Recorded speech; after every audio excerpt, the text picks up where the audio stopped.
अस्सलाम वालेकुम, good morning Pakistan. आपको पता है जैसे पूरे हफ्ते का हम कंटेंट डेवलप कर लेते हैं वीकेंड्स पे और सारी तैयारी कर लेते हैं, और आज का जो कंटेंट है हमने उसकी तैयारी की हुई थी, मगर जब हमें कल वो दर्दनाक ख़बर सुननी पड़ी तो फिर ऐसा लगा कि जैसे ये कंटेंट, ये सब चीज़ें एक तरफ हो गई। मैं फ़्लैशबैक में चली गई और मुझे बहुत गिल्ट होने लगी, क्योंकि जब मैंने बच्चे डिलीवर किए लेबर पेन्स के बाद, जब मैं थोड़ी देर के लिए आराम करने अपने कमरे में गई तो मेरे बच्चे भी उसी कमरे में थे जहाँ उन 14 माँ बाप के बच्चे थे। जब औरत बच्चा पैदा करती है तो थोड़ी देर के लिए ही सही नर्सेज उसे हॉस्पिटल के एक ऐसे रूम में ले जाती हैं जहाँ सारे बच्चे होते हैं, उनका वहाँ ख़याल रखा जाता है, वो सेफ़ हैंड्स में होते हैं। और माँ बाप ख़ास तौर पर ये उन पर लागू हो जाता है कि उनको भरोसा करना पड़ेगा उन नर्सेस पर, उस स्टाफ पे जहाँ उनके कुछ घंटे पैदा हुए वे बच्चे होते हैं। बहुत सारी माएँ ऐसी होती हैं जो सिजेरियन होती हैं, बहुत सारी माएँ लेबर पेन्स के बाद वो दर्द सह कर जब थोड़ी देर के लिए आराम करने के लिए रूम में जाती हैं, तो जब उन्हें होश आता है तो वो बस यही सोचती हैं मेरा बच्चा किधर है, मेरा बच्चा कहाँ है। चाहे कितनी भी तकलीफ़ हो, वो अपने बच्चे से मिलना चाहती हैं, उसे फ़ीड कराना चाहती हैं, उसे हग करना चाहती हैं। मगर उन माँओं का क्या, वो हमारी पाकिस्तानी माएँ जिन्होंने ये दर्द सहा है, जिनके दर्द की जो पैमाना है उसको हम नाप ही नहीं सकते। हम इतने दुखी हैं ये ख़बर सुन के, तो सोचिए उन माँ बाप पर क्या गुज़र रही होगी। हर एक माँ तकलीफ़ से दो चार है और गिल्ट हो रहा है कि हमने अपने बच्चों को क्यों छोड़ा था कहीं। उन माँओं को भी वो जिससे भी लड़ लें, वो जिसको भी कुछ भी कह लें, मगर उनके बच्चे जो चले गए वो वापस नहीं आ सकते। और शायद इस सानेहे के बाद कोई भी माँ एक सेकंड के लिए भी, चाहे वो कितनी ही तकलीफ़ से दो चार हो, अपने बच्चों को अपने आप से अलग नहीं करेगी, क्योंकि वो माएँ भी इस वक्त गिल्ट में, हमने उस 4 बजे, रात के 4 बजे मैंने क्यों अपने बच्चे को छोड़ा, मैं क्यों नींद में चली गई, मैंने क्यों हॉस्पिटल में नर्सेस के हवाले कर दिया उस बच्चे को। मैं उस दर्द को सह लेती, वो सब गिल्ट में है, जैसे मैं गिल्ट में हूँ इतने सालों बाद भी कि हाँ मैंने भी तो यही किया था, आपने भी यही किया था। थोड़ी देर के लिए सही हमारे बच्चे अलग हुए थे हमसे। माएँ वो होती हैं ख़ास तौर पर जब वो बच्चा पैदा करती हैं तो उनके अंदर एक ऐसा हार्मोन डेवलप हो जाता है जिसमें नर्चरिंग होती है, जिसमें काइंडनेस होती है, और वो औरत जो अपनी नींद किसी के लिए कुर्बान नहीं कर पाती थी वो अपने बच्चे के लिए करती है। मगर उस माँ का सोचिए जिसके साथ ये सब सानेहा हुआ, उसके कुछ घंटे के बच्चे, उसके कुछ दिन के बच्चे उससे दूर हो गए। और कसूर कभी इसका ठहरा रहे हैं, कभी उसका ठहरा रहे हैं, मगर आप सिर्फ ये सोचिए पता नहीं किसके घर में कितने अरसे बाद औलाद पैदा हुई होगी, पता नहीं कितनी मन्नत मुरादों के बाद, कितने इलाज के बाद वो बच्चा इस दुनिया में आया होगा, और अभी वो हॉस्पिटल से निकला भी नहीं कि वो अपने खालिक से जा मिला। इतनी तकलीफ़ से इस वक्त इस मुल्क के लोग गुज़र रहे हैं। ये ख़बर सुन के रोज़ कोई ना कोई ख़बर होती है जो हमें तकलीफ़ देती है, लेकिन इस ख़बर ने तो जैसे हमारे दिल पे कोई खंजर घोंप दिया। इतनी तकलीफ़ हो रही है, हमारे नहीं हैं वो बच्चे, मगर फिर भी हम तकलीफ़ से दो चार हैं, और हम सब उन माँ बाप के लिए उनके साथ खड़े और उनसे माफ़ी मांगते हैं, उनसे माजरत चाहते हैं कि उनके साथ ये तकलीफ़ दे सानेहा पेश आया। उस वक्त बच्चों को तो निगहदाश्त की ज़रूरत होती है, लेकिन एक माँ को भी बहुत सिवियर, बहुत ख़याल रखने की ज़रूरत होती है। वो मेंटली, फिज़िकली एग्जॉस्ट हो गई होती है। और जब ये सुनने में आया कि सिजेरियन औरतें जिनका सी सेक्शन हुआ है, वो उस हॉस्पिटल के बाहर धरना डाल के बैठी हुई है। कितने लोगों ने अपने बच्चों को बचाने की कोशिश की, किसी के बाल जल गए, किसी की टांग टूट गई। ये बहुत तकलीफ़ दे चीज़ है। सिर्फ हमारे लिए नहीं, पूरी दुनिया के लोग इस पर अफसोस कर रहे हैं। मगर ऐसा लगता है जैसे हमारे यहाँ जान की कोई कीमत ही नहीं है। मासूम बच्चे, वो 14-15 घरों के बच्चे, इतने ख़ानदान इस वक्त तकलीफ़ में हैं।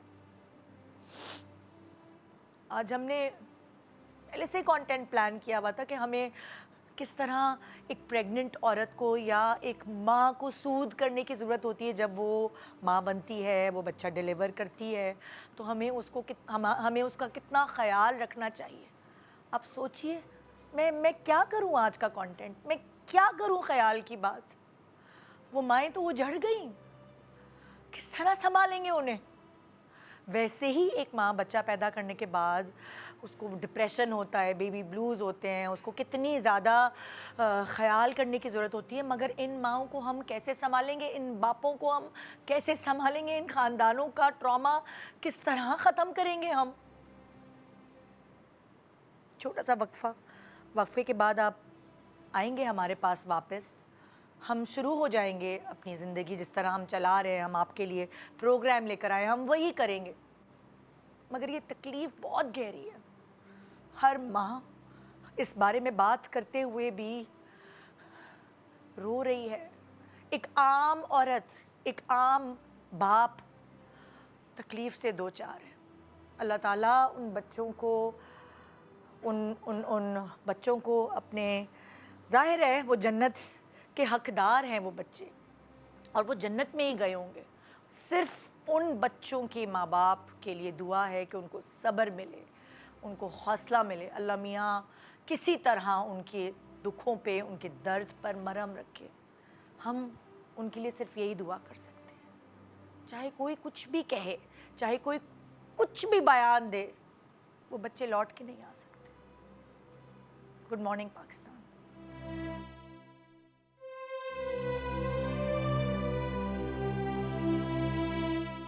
Welcome back, good morning Pakistan. आज का हमारा टॉपिक ये है कि एक औरत को प्रेगनेंसी में भी और बच्चा डिलीवर करने के बाद हमारी सपोर्ट की ज़रूरत होती है, बजाय इसके कि हम उसको ताने दें, उसको तकलीफ़ दें। हमें उसको नर्चर करना है, हमें उसकी केयर करनी है। और ये बात एक सर्टन टाइप के घराने जो हैं उनको तो थोड़ी सी बावर हो चुकी है, लेकिन वो लोग जो इस वक्त शायद हमें देख रहे हैं और ज़्यादा देखते हैं हमारे शो को, उनको भी ये बताना बहुत ज़रूरी है कि ये जुमले कहने आप बंद करें कि हमने तो इतने इतने बच्चे पैदा किए हैं और तुमसे ये एक बच्चा नहीं संभल रहा। ये बहुत हो गया। अब इस चीज़ पर अब हमें आवाज़ उठानी चाहिए कि माँ बनना एक आसान टास्क नहीं है। और मेडिकली भी हमने इस बात को बहुत दफ़ा रिपीट किया है कि जब एक माँ बच्चे को डिलीवर करती है तो उसको जो तकलीफ़ वो बेयर करती है, ना जाने कितने फ्रैक्चर्स के बराबर, कितनी हड्डियों के फ्रैक्चर्स के बराबर वो तकलीफ़ होती है। सो प्लीज़ उस तकलीफ़ की खातिर ही सही एक औरत आपकी जनरेशन को आगे बढ़ा रही है, उसको इज़्ज़त दें, उसको रिस्पेक्ट दें, उसका हक़ है, वो प्यार उसको मिलना चाहिए, बजाय कि उसका इस्तकबाल इतने अरसे तक, जब तक वो अपने पैरों पे खड़े होकर आपके घर के काम नहीं अदा कर देती, तब तक उसकी तानों का हार पहनाया जाता है उसके गले में और उसका इस्तकबाल तानों से होता है। और ये हर घर की कहानी है। आप अगर 10 औरतें बिठाएंगे तो 8 में से वो यही कहेंगी कि हमें बहुत तकलीफ़ दी गई है, स्पेशली उस टाइम पर जब हमने बच्चा डिलीवर किया है। उसके बाद हम अगर वो फुलफ़िल नहीं कर पाएँ घर के काम अपने बच्चे का ख़याल रखने की वजह से, अपनी सेहत की वजह से, तो ना जाने हमें अपने हाउस होल्ड के हवाले मतलब सारे जो घर वाले हैं उनसे क्या क्या कुछ सुनना पड़ा है। सो आज बेसिकली हमने पूरा शो इसी हवाले से डेडिकेट किया है। और हमारा जो पैनल का हिस्सा है, साइमा कुरैशी हमारे साथ हैं। अस्सलाम वालेकुम, क्या हाल है? ठीक, बिल्कुल ठीक है जी। फिर हमारे साथ हैं डॉक्टर आयशा जदून जो कि गायनेकोलॉजिस्ट हैं। अस्सलाम वालेकुम, वेलकम टू द शो। और हमारे साथ हैं डॉक्टर सना हुसैन जो कि साइकोलॉजिस्ट हैं। अस्सलाम वालेकुम जी। वालेकुम अस्सलाम। सो इस पैनल का बेसिकली मकसद यही है जिसका मैंने इंट्रो दिया अभी, कि हमारे यहाँ ही ऐसा होता है कि वो केयर, वो मोहब्बत, वो प्यार जो मिलना चाहिए, जिसकी एक माँ हकदार है, स्पेशली जब उसने नया नया बच्चा पैदा किया होता है, वो उसे नहीं मिलता।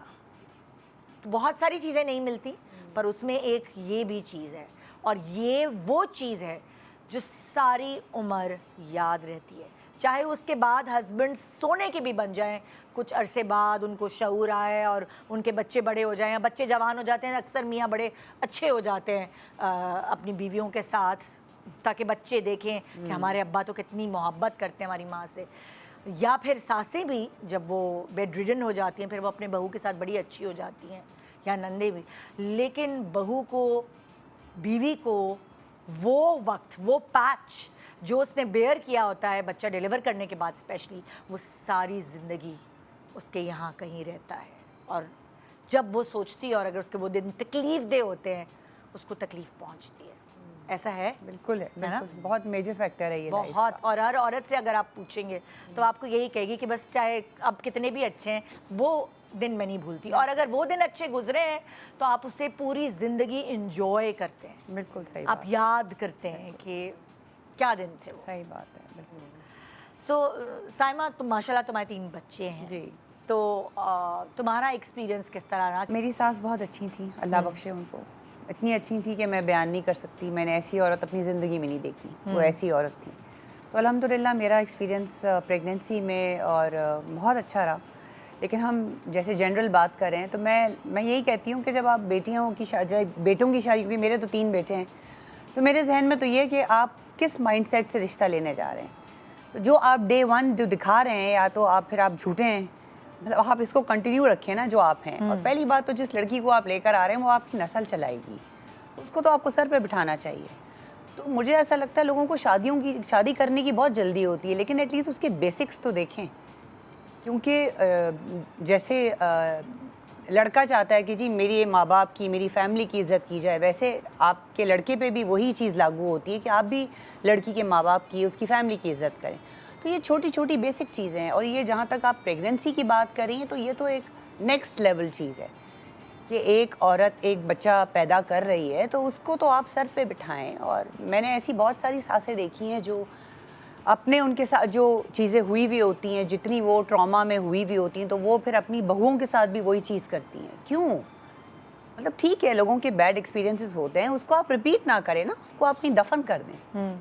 मुझे ऐसा लगता है कि किसी भी सास के साथ अगर कोई ऐसी चीज़ हुई हुई है तो वो उसको रिपीट ना करे और वो उल्टा करे उसके साथ और खुश रखे। मैं कहती हूँ बहुत जुर्रत रखती हैं वो औरतें, वो सासें जो अपनी बहुओं के साथ इतना मिसबिहेव करती हैं। तो अल्लाह इतनी तौफीक किसी को भी ना दे और अल्लाह सबको अकल दे, हिदायत दे। क्योंकि बच्चियों का तो ज़ाहिर है नया फर्स्ट एक्सपीरियंस होता है, उनको तो बहुत सर पे बिठाना चाहिए। इनफैक्ट शोहरों को भी देखना चाहिए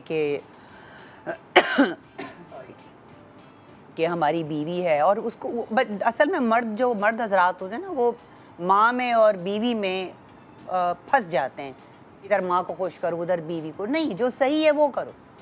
तो जब मियाँ बीवी की शादी होती है तो उनका रिश्ता ऊपर हो जाता है। और ठीक है, माँ बाप अपनी जगह है, उनका कोई नेमल बदल नहीं है, लेकिन आप ज़्यादती नहीं कर सकते इस चीज़ को लेकर। जैसे अक्सर बच्चियाँ माँ बनने वाली होती हैं तो उनकी माएँ उनको गाइडलाइंस देती हैं कि बेटा तुम्हें इस तरह करना है, ऐसे करना है, ये करना है। सो जब जाहिर है जब लड़की माँ बनती है तो उसका हस्बैंड भी बाप बनता है, तो उसकी माँ को भी चाहिए अपने बेटे को समझाए कि बेटा तुम्हें इस तरह बिहेव करना है, ऐसे करना है। जब माँ गाइडलाइंस दे रही है बेटी को कि तुमने कैसे नर्चर करना है, बच्चे को कैसे पकड़ना है, उसको सिखा रही है, उसको बता रही है, या उसकी बड़ी बहन उसको गाइडलाइंस दे रही है, तो आदमियों को भी नहीं अवेयरनेस। वो जब पेरेंट बन रहे होते हैं उनको नहीं पता कि वो उनको कैसे बिहेव करना है। लेकिन मैं एक बात उनको ये कहा जाता है कि वो ज़्यादा और करीब ना हो जाए ना बीवी से, तो उनको ये कहा जाता है ये इसके तो बड़े, तुम्हारी बीवी के तो बड़े नखरे हैं, हमने तो इतने 9 बच्चे पैदा कर लिए। लेकिन शौहर को देखना चाहिए ना कि मेरी बीवी प्रेग्नेंट हो रही है, मेरा बच्चा, हमारा बच्चा पैदा हो रहा है, तो थोड़ा सा उसको भी थोड़ा बेसिक, अब तो हर चीज़ आपके एक्सेस में है। आप YouTube लगा सकते हैं, आप चैट GPT से पूछ सकते हैं कि कितने मूड स्विंग्स होते हैं औरत के, कितने हार्मोनल इम्बैलेंस चीज़ें हो जाती हैं। तो उस चीज़ को देखे, वो तो शौहर की रिस्पॉन्सिबिलिटी है ना कि उतनी अंडरस्टैंडिंग रखे और मैं देखूं यार कि मेरी बीवी में क्या चेंजेस आ रही है तो मैं उसके साथ डील करूं। तो माशाल्लाह जब शादी की है तो वो इतने छोटे बच्चे तो नहीं है जिनको माएँ समझाएं, उनको खुद भी अकल होनी चाहिए कि हमारी रिस्पॉन्सिबिलिटी है। जब शादी होती है तो a girl is going to another house, अब वहाँ पे जाके वो ऑलरेडी उसके लिए बहुत बड़ा चेंज होता है, एंड देन प्रेगनेंसी तो नेक्स्ट लेवल है। उस टाइम पे ही जिस घर वो जा रही है तो दे शुड अंडरस्टैंड कि इसका तो एटमॉस्फेयर चेंज हो रहा है, इसकी तो लाइफ चेंज हो रही है, तो she will take time to adjust, but the people who are accepting her उनको भी दिखना चाहिए कि इसको एडजस्टमेंट के लिए हम पूरा चांस दें। And then when she becomes pregnant, either within a year और after a year, whatever the time span है, वो एक अलग ही डिस्कशन है कि प्रेगनेंसी नहीं हो रही है। अब जब प्रेगनेंसी हो रही है तो उसमें जैसे उन्होंने कहा कि हार्मोनल चेंजेस जो हो रहे हैं, तो ऑब्वियसली उसमें तो एक नॉर्मल इंसान को भी जब हार्मोनल चेंजेस होते हैं, चाहे वो PCOS जिसको अब हम PMOS कहते हैं, तो उसकी वजह से हो रहे हो या वट एवर, तो आम बंदा who is not even pregnant he can या she can not even think thoroughly. अब जब वो प्रेगनेंसी में है तो ऑब्वियसली इतने हार्मोनल चेंजेस, एंड देन कि she is going to be a very responsible person, क्योंकि एक शादी से पहले फिर शादी के बाद एक रिस्पॉन्सिबिलिटी कि उसको एक और बंदे को अपने साथ लेना है। अब नाउ कि भाई she is going to be a mother, तो फिर ये उसके जहन में होता है कि अब तो मुझे एक बहुत बड़ी रिस्पॉन्सिबिलिटी मेरे कंधों पे आने वाली है, and then she doesn't know how to tackle with the hormonal changes, she is going through the physiological changes. As gynaecologist बहुत सारी मैंने देखी ऐसी गायनाकोलॉजिस्ट होती हैं, क्योंकि वो औरत जो है वो एक सेफ स्पेस फील करती है उनके इर्द गिर्द। ज़ाहिर जो आपके पास आती होंगी मुआयना कराने, वो पूरे साल आती हैं, तो आपसे एक रिश्ता उनका डेवलप हो जाता है। अक्सर वो ख़वातीन जो शायद अपने दिल का हाल किसी से नहीं कहती, वो एक गायनाकोलॉजिस्ट से करती हैं डिस्कस के आप, 100%। और ये भी कहा जाता है आप ज़रा मेरे मियाँ को समझा दीजिएगा, आप ज़रा मेरी मदर इन लॉ को बता दीजिएगा कि मेरी कंडीशन क्या है और क्या प्रॉब्लम है। तो आप कमिंग टू दैट, आपको ये सुननी पड़ती हैं चीज़ें? a lot of times पहले तो इनिशियली तो गर्ल्स आर वेरी हेजिटेंट, वो बात करने से पहले तरह सोचती हैं, लेकिन इवेंचुअली जब उनके विजिट्स बढ़ते हैं तो बहुत हेजिटेंट होकर कहती हैं आप मेरी मदर इन लॉ को बोल देंगे कि मुझे फ्रूट्स दे दिया करें, आप मेरी मदर इन लॉ को बोल दिया करें कि you no I should be resting, कि मुझे रेस्ट करने को और दिया जाए। तो it's an irony, but it is what it is. ये तो बहुत ज़्यादा कॉमन है। मतलब I am not talking about people जो कि लो सोशो इकोनॉमिक बैकग्राउंड से, I am talking about people जो कि हाई सोशो इकोनॉमिक बैकग्राउंड से भी हैं। वो तक कहती हैं कि you know ask her to give me a break, ask her to keep me happy, कि मुझे खुश रखें, मेरे साथ इतना यू नो ऐसी कॉन्वर्सेशन ना करें जिसमें मैं अपसेट हूँ। They have to say that, और हमें कहना पड़ता है because we see the changes, क्योंकि जब मदर खुश नहीं होती है तो बेबीज़ में इवेंचुअली चेंजेस आ रहे होते हैं। Unfortunately a lot of gynaecologist, उनके पास इतना टाइम नहीं होता कि वो उनको एक साइकेट्रिस्ट या साइकोलॉजिस्ट को रेफ़र करें, which is very uncommon coming from very good hospitals. I am telling you out of experience कि बहुत कम हॉस्पिटल्स में ऐसा है कि जिसमें पिक करके बोलती हैं कि ठीक है आप एक साइकोलॉजिस्ट को दिखा दें। मोस्टली गायनाकोलॉजिस्ट ये जवाब दे रही होती हैं ये तो कॉमन है ना, हार्मोनल चेंजेस है, ये तो होगा, विच दे डू नॉट अंडरस्टैंड कि वही हार्मोनल चेंजेस जब पूरी प्रेगनेंसी में ख़राब चल रहे होते हैं, जब पूरी प्रेगनेंसी में मदर अपने सेंसेस में नहीं है, वो मतलब वट एवर रीजन्स, अब उसके एक बहुत बड़े रीजन्स हैं, उसके बाद जब वो पोस्टमार्टम आफ्टर डिलीवरी वो फिर साइकोसिस, डिप्रेशन, इन सब चीज़ों का शिकार होती है। तो इसीलिए टाइमली आई थिंक कि आप उसको अगर खुद इस केपेबल हैं कि आप उसको टैकल कर सकें और आपके पास इतना टाइम है कि आप उसको काउंसलिंग सेशंस दे सकें, वेल एंड गुड, वरना आप जो उसके एक्सपर्ट्स हैं उनके पास उसको रेफ़र कीजिए टाइमली, ताकि वो ड्यूरिंग प्रेगनेंसी जिन मराहिल से गुजर रही है, जो भी साइकोलॉजिकल ट्रॉमा उसको मिल रहा है, उसके लिए उसकी थेरेपी हो सके, ताकि बाद में वो अपनी लाइफ को सही से मैनेज करने के काबिल बन सके। तो दिस इज़ वेरी इंपॉर्टेंट। लेकिन यहाँ पे ना तो घर वाले एक साइकोलॉजिस्ट के पास लेके जाने को तैयार होते हैं, ना पेशेंट खुद ये स्टिग्मा बर्दाश्त करने को तैयार होती है कि मेरे साथ कोई मसला है। और अगर she is ready to accept कि there is something wrong, she should take help, उसको हेल्प चाहिए, तो उसके घर वाले नहीं चाहते और वो खुद भी शर्मा रही होती है कि मेरे ससुराल वालों को पता चलेगा कि मैं एक थेरेपिस्ट के पास जा रही हूँ, वो तो मुझे पागल करार दे देंगे। But every other person whether from any profession, आजकल उनको एक साइकोलॉजिकल इवैल्यूएशन करा लेनी चाहिए, इसमें कोई हार्म नहीं है। It's better to nip in the bud. जब आपको शुरू में ही लगे कि आप तनाव का शिकार हो रहे हैं, तो चाहे वो आपके पार्टनर की तरफ से हो, चाहे वो आपके इन लॉज की तरफ से हो, चाहे वो आपके बच्चों की तरफ से ही हो, there is so much stress, इतने सारे स्ट्रेसेस हैं सोसाइटी में, तो आप क्यों नहीं हेल्प सीख कर लेते? एवरी आपको पर्सन क्या लगता है कि जब ख़ास तौर पे औरत माँ बनती है और उसको इस तरह के प्रेशर्स मिलते हैं सोसाइटी से, उसके करीबी लोगों से, उसके इर्द गिर्द के लोगों से जिनके साथ वो रोज़ उठती है बैठती है, तो जो बच्चा है पैदा हुआ व जो नौमौलूद बच्चा है उसके ऊपर क्या इफ़ेक्ट्स होते हैं? क्योंकि शायद अगर इर्द गिर्द के लोगों को ये पता चले कि ओहो जिस बेटे का या जिस बेटी का उनको इतना इंतज़ार था और चिराग रोशन हो गया उनके घर में, जब उसके ऊपर असर हो रहा है माँ को तंग करने से या माँ को ताने देने से, तो शायद उनको थोड़ी सी हया आ जाए कि वो थोड़ा उसका ख्याल कर ले।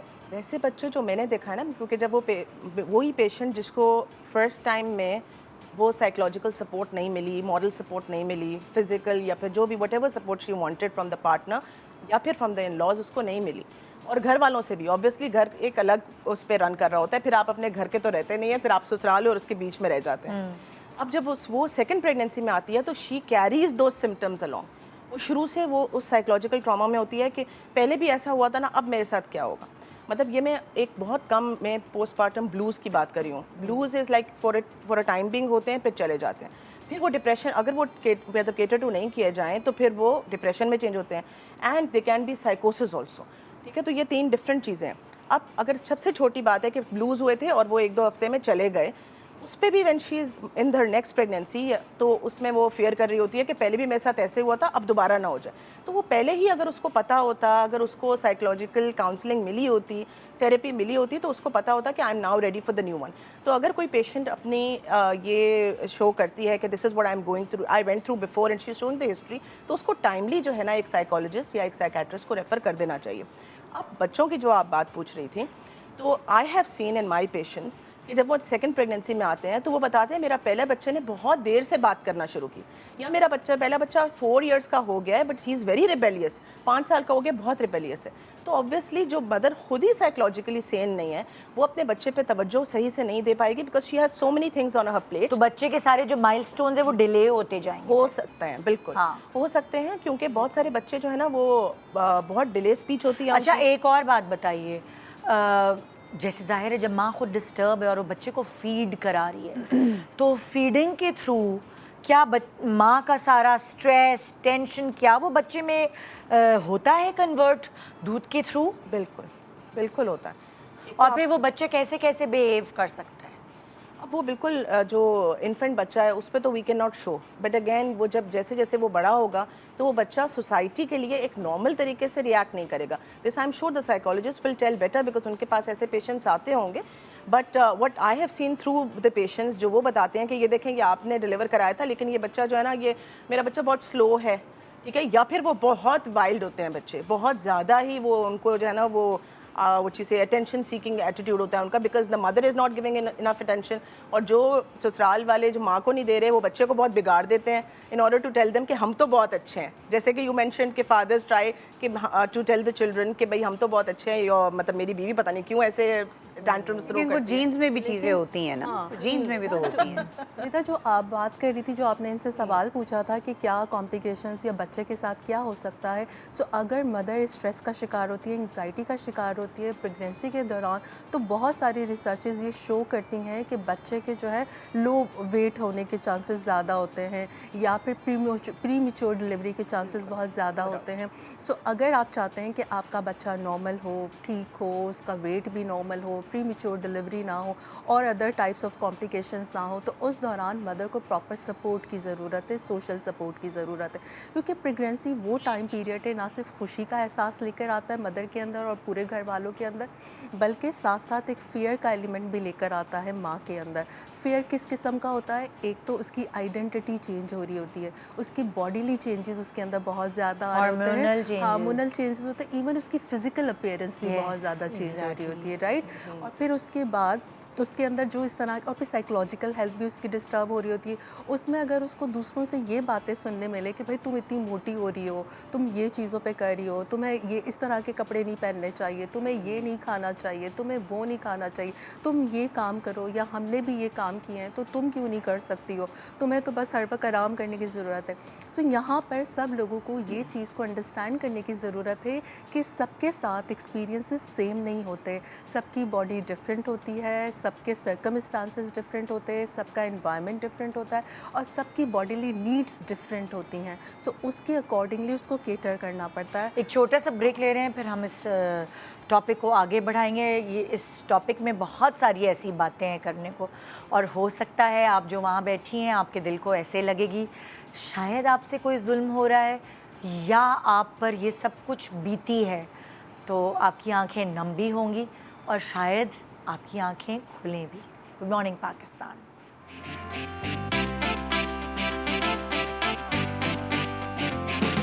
Welcome back. Good morning Pakistan.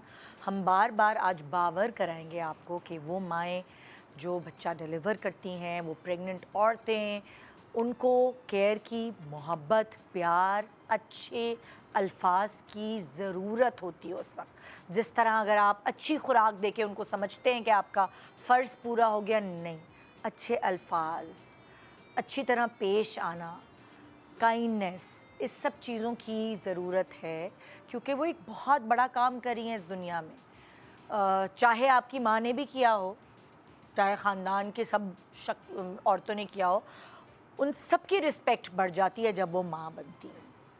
तो फिर रिस्पेक्ट बढ़ जाती है जब उनको इतना रुतबा अल्लाह ताला के यहाँ उस बारगाह में मिल गया है, तो आप क्यों नहीं दे रहे भाई? और मुझे लगता है कि कोई प्रेगनेंसी में ही सिर्फ नहीं होना चाहिए, आप डे 1 से जब बच्ची लेकर आ रहे हैं आप उसके साथ अच्छे रहें। मतलब ये कोई इतना बड़ा काम तो नहीं है। अब हम इस वक्त यहाँ बैठ के ये टॉपिक को डिस्कस कर रहे हैं, जो कि ये बातें करने वाली नहीं है। ये तो एक नॉर्मल, एक जिसे कहते हैं इंसानियत की बात है। आप वैसे ही प्यार से रहें तो आपकी एक आदत ही हो जाती है कि नहीं यार बच्ची है आप। और अपनी बेटी के साथ आप अगर अपनी बेटी को आप अलग सबक सिखा रही होती हैं कि आपने ये करने, तो आप भी तो किसी की बेटी लाई हैं, आप कैसे कर सकती हैं उसके ये साथ? रियलाइजेशन तो नहीं है। तो गलत है ना, कितना गलत है। अब आप भी ने भी ज़िंदगी में बहुत सारे किस्से लोगों के सुने होंगे। बिल्कुल। मैंने भी बहुत सुने, बल्कि मुझे तो इंस्टा पे इतने सारे मैसेजेस आते हैं। मैं कल परसों किसी की पॉडकास्ट देख रही थी या कोई रील देख रही थी, उसमें वो लड़की जो है वो अपनी स्टोरी सुना रही थी। उसने अपनी शक्ल नहीं दिखाई, लेकिन वो अपनी कहानी सुना रही थी। उसने बोला कि मेरी सास यूके में रहती थी, पाकिस्तानी ख़ानदान था और उनके ज़्यादा बेटे ही थे, बेटियां नहीं थी। तो वो क्या करती थी, वो पाकिस्तान आती थी, यहाँ से ऐसी दब्बू बहू ढूंढती थी जो दब के रहे, घर के सारे काम करे, इस तरह करके वो यहाँ से ब्याह के ले जाती थी, वो यहाँ से शादी करके ले जाती थी। फिर वो एक नौकरानी की तरह ट्रीट करती थी उस बहू को, चाहे उसके बच्चे हों या कुछ हो। और वो सिर्फ एक बहू के साथ नहीं, सबके साथ ही ऐसा करती थी, डरा के धमका के रखती थी, यहाँ तक कि उनके ऊपर हाथ भी उठाती थी। तो ये बहुएं बेचारियाँ कुछ बोलती नहीं थी, क्योंकि वो घर में ही रहती थी और वो यूके में कहीं बाहर निकलती ही नहीं थी। तो वो घर की बस हाउस होल्ड में ही लगी रहती थी, सफाइयाँ, किचन के काम, ये वो। अब क्या होता है, उनकी ज़ाहिर है वो माँ बनती हैं, फिर उसके बाद बच्चे स्कूल जाना शुरू करते हैं। तो बच्चे जो हैं वो तो स्कूल जा रहे हैं, वो बाहर की दुनिया देख रहे हैं, उनको घर की ये सारी चीज़ें नज़र आ रही होती हैं। तो बच्चे ने जाके स्कूल में अपनी टीचर को ये कंप्लेन की कि मेरी जो दादी हैं वो मेरी माँ को इस तरह मारती हैं और उनको ऊपर जुल्म करती हैं और इस तरह उनका एक। तो उस बच्चे की टीचर ने पुलिस को इन्फॉर्म किया और उसके बाद पुलिस उनके घर गई। ये यूके की बात है, पाकिस्तान की बात नहीं है। वो वहाँ उनके घर गई और जब अलग अलग जाके जो बहुएं थी, 2-3 बहुएं, उनसे पूछा अलग अलग बुला के, तो सब ने एक ही बयान दिया कि वो बहुत बुरी तरह हार्शली बिहेव करती हैं, मारती भी हैं और बुरा, मतलब एक इंसान से हटकर जुल्म करती हैं, मतलब जानवरों के साथ भी शायद कोई ऐसा जुल्म ना करे। तो उनको 7 साल की वहाँ सज़ा हुई। बेहतरीन, बहुत अच्छा। तो अब मैंने कहा, और वो थी पाकिस्तानी औरत, 7 साल की सज़ा यूके वालों ने दी। हमारे यहाँ भी कुछ ऐसा होना चाहिए। बिल्कुल कि अगर इस तरह का बिहेवियर किसी लड़की के साथ हो रहा है, किसी बच्ची के साथ हो रहा है, तो उसकी कंप्लेन और उसको उस बच्ची को बोलना चाहिए। कितना हम देख रहे हैं, रोज़ खबरें सुन रहे हैं कि जैसे हम फिल्मों में देखते थे इंडिया में कि और उसको लड़की को जला दिया ससुराल वालों ने जहेज के लिए, और ये वो अब हम यहाँ देख रहे हैं पढ़े लिखे घरों में ऐसा हो रहा है। नहीं, इसके लिए भी कोई लॉ निकलना चाहिए। ये बिल्कुल ये जो डोमेस्टिक अब्यूज का आई गेस कुछ मैंने सुना है कोई लॉ शायद बना है। हाँ, कि कोई अगर हस्बैंड कोई अब्यूसिव है या टॉक्सिक है तो हस्बैंड क्यों, कोई और भी उसके घर में ससुराल वाले या कोई भी, क्योंकि मुझे ये समझ नहीं आता जब सासें कर रही होती हैं तो ये शौहर क्या कर रहे होते हैं। शौहर से भी तो पूछें कि आपकी बीवी है ना, मिलके पीट रहे होते हैं। कितना गलत है। जेठ भी पीटते हैं, ससुर भी पीटते हैं। बहुत सारी ऐसी कहानियां मैंने गाँवों गोठों में सुनी है। जो हमारी हेल्पिंग हैंड्स होती हैं वो बोलती हैं मैं तो सिर्फ अपने मियाँ से नहीं पिटती, कभी मुझे ससुर भी पीट देते हैं, कभी मेरे जेठ भी पीट देते हैं। कि आम स्टोरीज हैं घर की। हम ड्राइंग रूम में बैठ के बात कर रहे हैं, लेकिन वो आम औरत जो है उसके साथ ये हो रहा है। ये हो रहा है सीरियसली। ऐसी खवातीन को उनके घर वालों से सपोर्ट नहीं हासिल होती, तो दे नो कि अगर हम वहाँ भी जाएंगे तो वहाँ पे फॉर एग्जांपल भाई है ऐसा या भाभी है, दे विल नॉट एक्सेप्ट हर। ठीक है, तुम्हारा घर नहीं है, हमने एक दफ़ा शादी कर दी, we are done and dusted. नहीं, वो कहते हैं हम बस मर के निकले हैं, मर के दिमाग पे डाल देते हैं ना। हमने देखिए, आपकी शादी कर दी है ना। घर वालों के ऊपर भी ना अलग अलग सोचे, अलग अलग प्रेशर्स होते हैं। या तो फाइनेंशियली वो स्ट्रांग नहीं होते नंबर 1, या फिर उनकी दूसरी बेटियां होती हैं, वो कहते हैं हम तुम्हें घर जाके बिठा लेंगे, इनके दूसरे रिश्ते नहीं आएंगे। या फिर उस घर में भाभियां होती हैं और वो साफ अपने मियाँ को कह देती हैं भाई तुम्हारी बहन की शादी हो गई है, अब उससे बोलो वहीं रुके। तो ये कुछ ऐसे ऐसे सर्कमस्टांसेस होते हैं जिसकी वजह से वो अपने मैके से भी हाथ धो बहन। तो इसलिए तो हम बार बार बावर कराते हैं कि बच्चियों को अपने पैरों पे खड़ा करें, ताकि वो अगर इस टॉक्सिक जिंदगी से बचने के लिए वो खुद अपने मदद आप कर सकें। लिए यस बिल्कुल, अपनी मदद तो आप करना बहुत यहाँ पे ज़रूरी है। मतलब जो दो घरों की बात आती है ना कि व्हेन जब एक वुमन क्लेम करना शुरू करती है मुझे अलग घर लेके दो, क्योंकि उसको उस घर में नहीं मिल रहा पीस ऑफ माइंड जो वो चाह रही है। और अब जब उसके प्रेगनेंसी के बाद जब उसकी औलाद भी हो जाती है, शी फिगर्स आउट कि मुझे ही ख्याल रखना है अपना भी, अपने हस्बैंड का भी, बच्चों का भी, और फिर अपने हस्बैंड के घर वालों का भी। तो it is too much on her plate. Yes. अब जब वो डिमांड करती है कि मुझे अलग घर चाहिए, तो वो एक बहुत बड़ा आर्गुमेंट और मौमा बन के निकलता है, जो कि हालांकि राइट भी है, फर्ज इस्लाम में है, भी उसका right मतलब हक है इस हक चीज़ है, का। बिल्कुल। अच्छा, मुझे समझ नहीं आता जो बेसिक चीज़ें हैं उस पे जो औरत का हक है उस पे आप अगेंस्ट हो जाते हैं। वैसे आप अल्लाह अल्लाह करते हैं और वैसे आप दीन की बातें करते हैं। बिल्कुल, आप या तो इधर हो जाएं या इधर हो जाएं, बीच में ना लटके ना। बिल्कुल। ये हस्बैंड को उस टाइम पे एहसास होता है कि समथिंग इज़ रॉन्ग, क्योंकि अब उसके पॉकेट पे आ रही होती है, अब शी इज़ डिमांडिंग। अब उसको थोड़ा थोड़ा बच्चों को भी फिक्र हो रही होती है।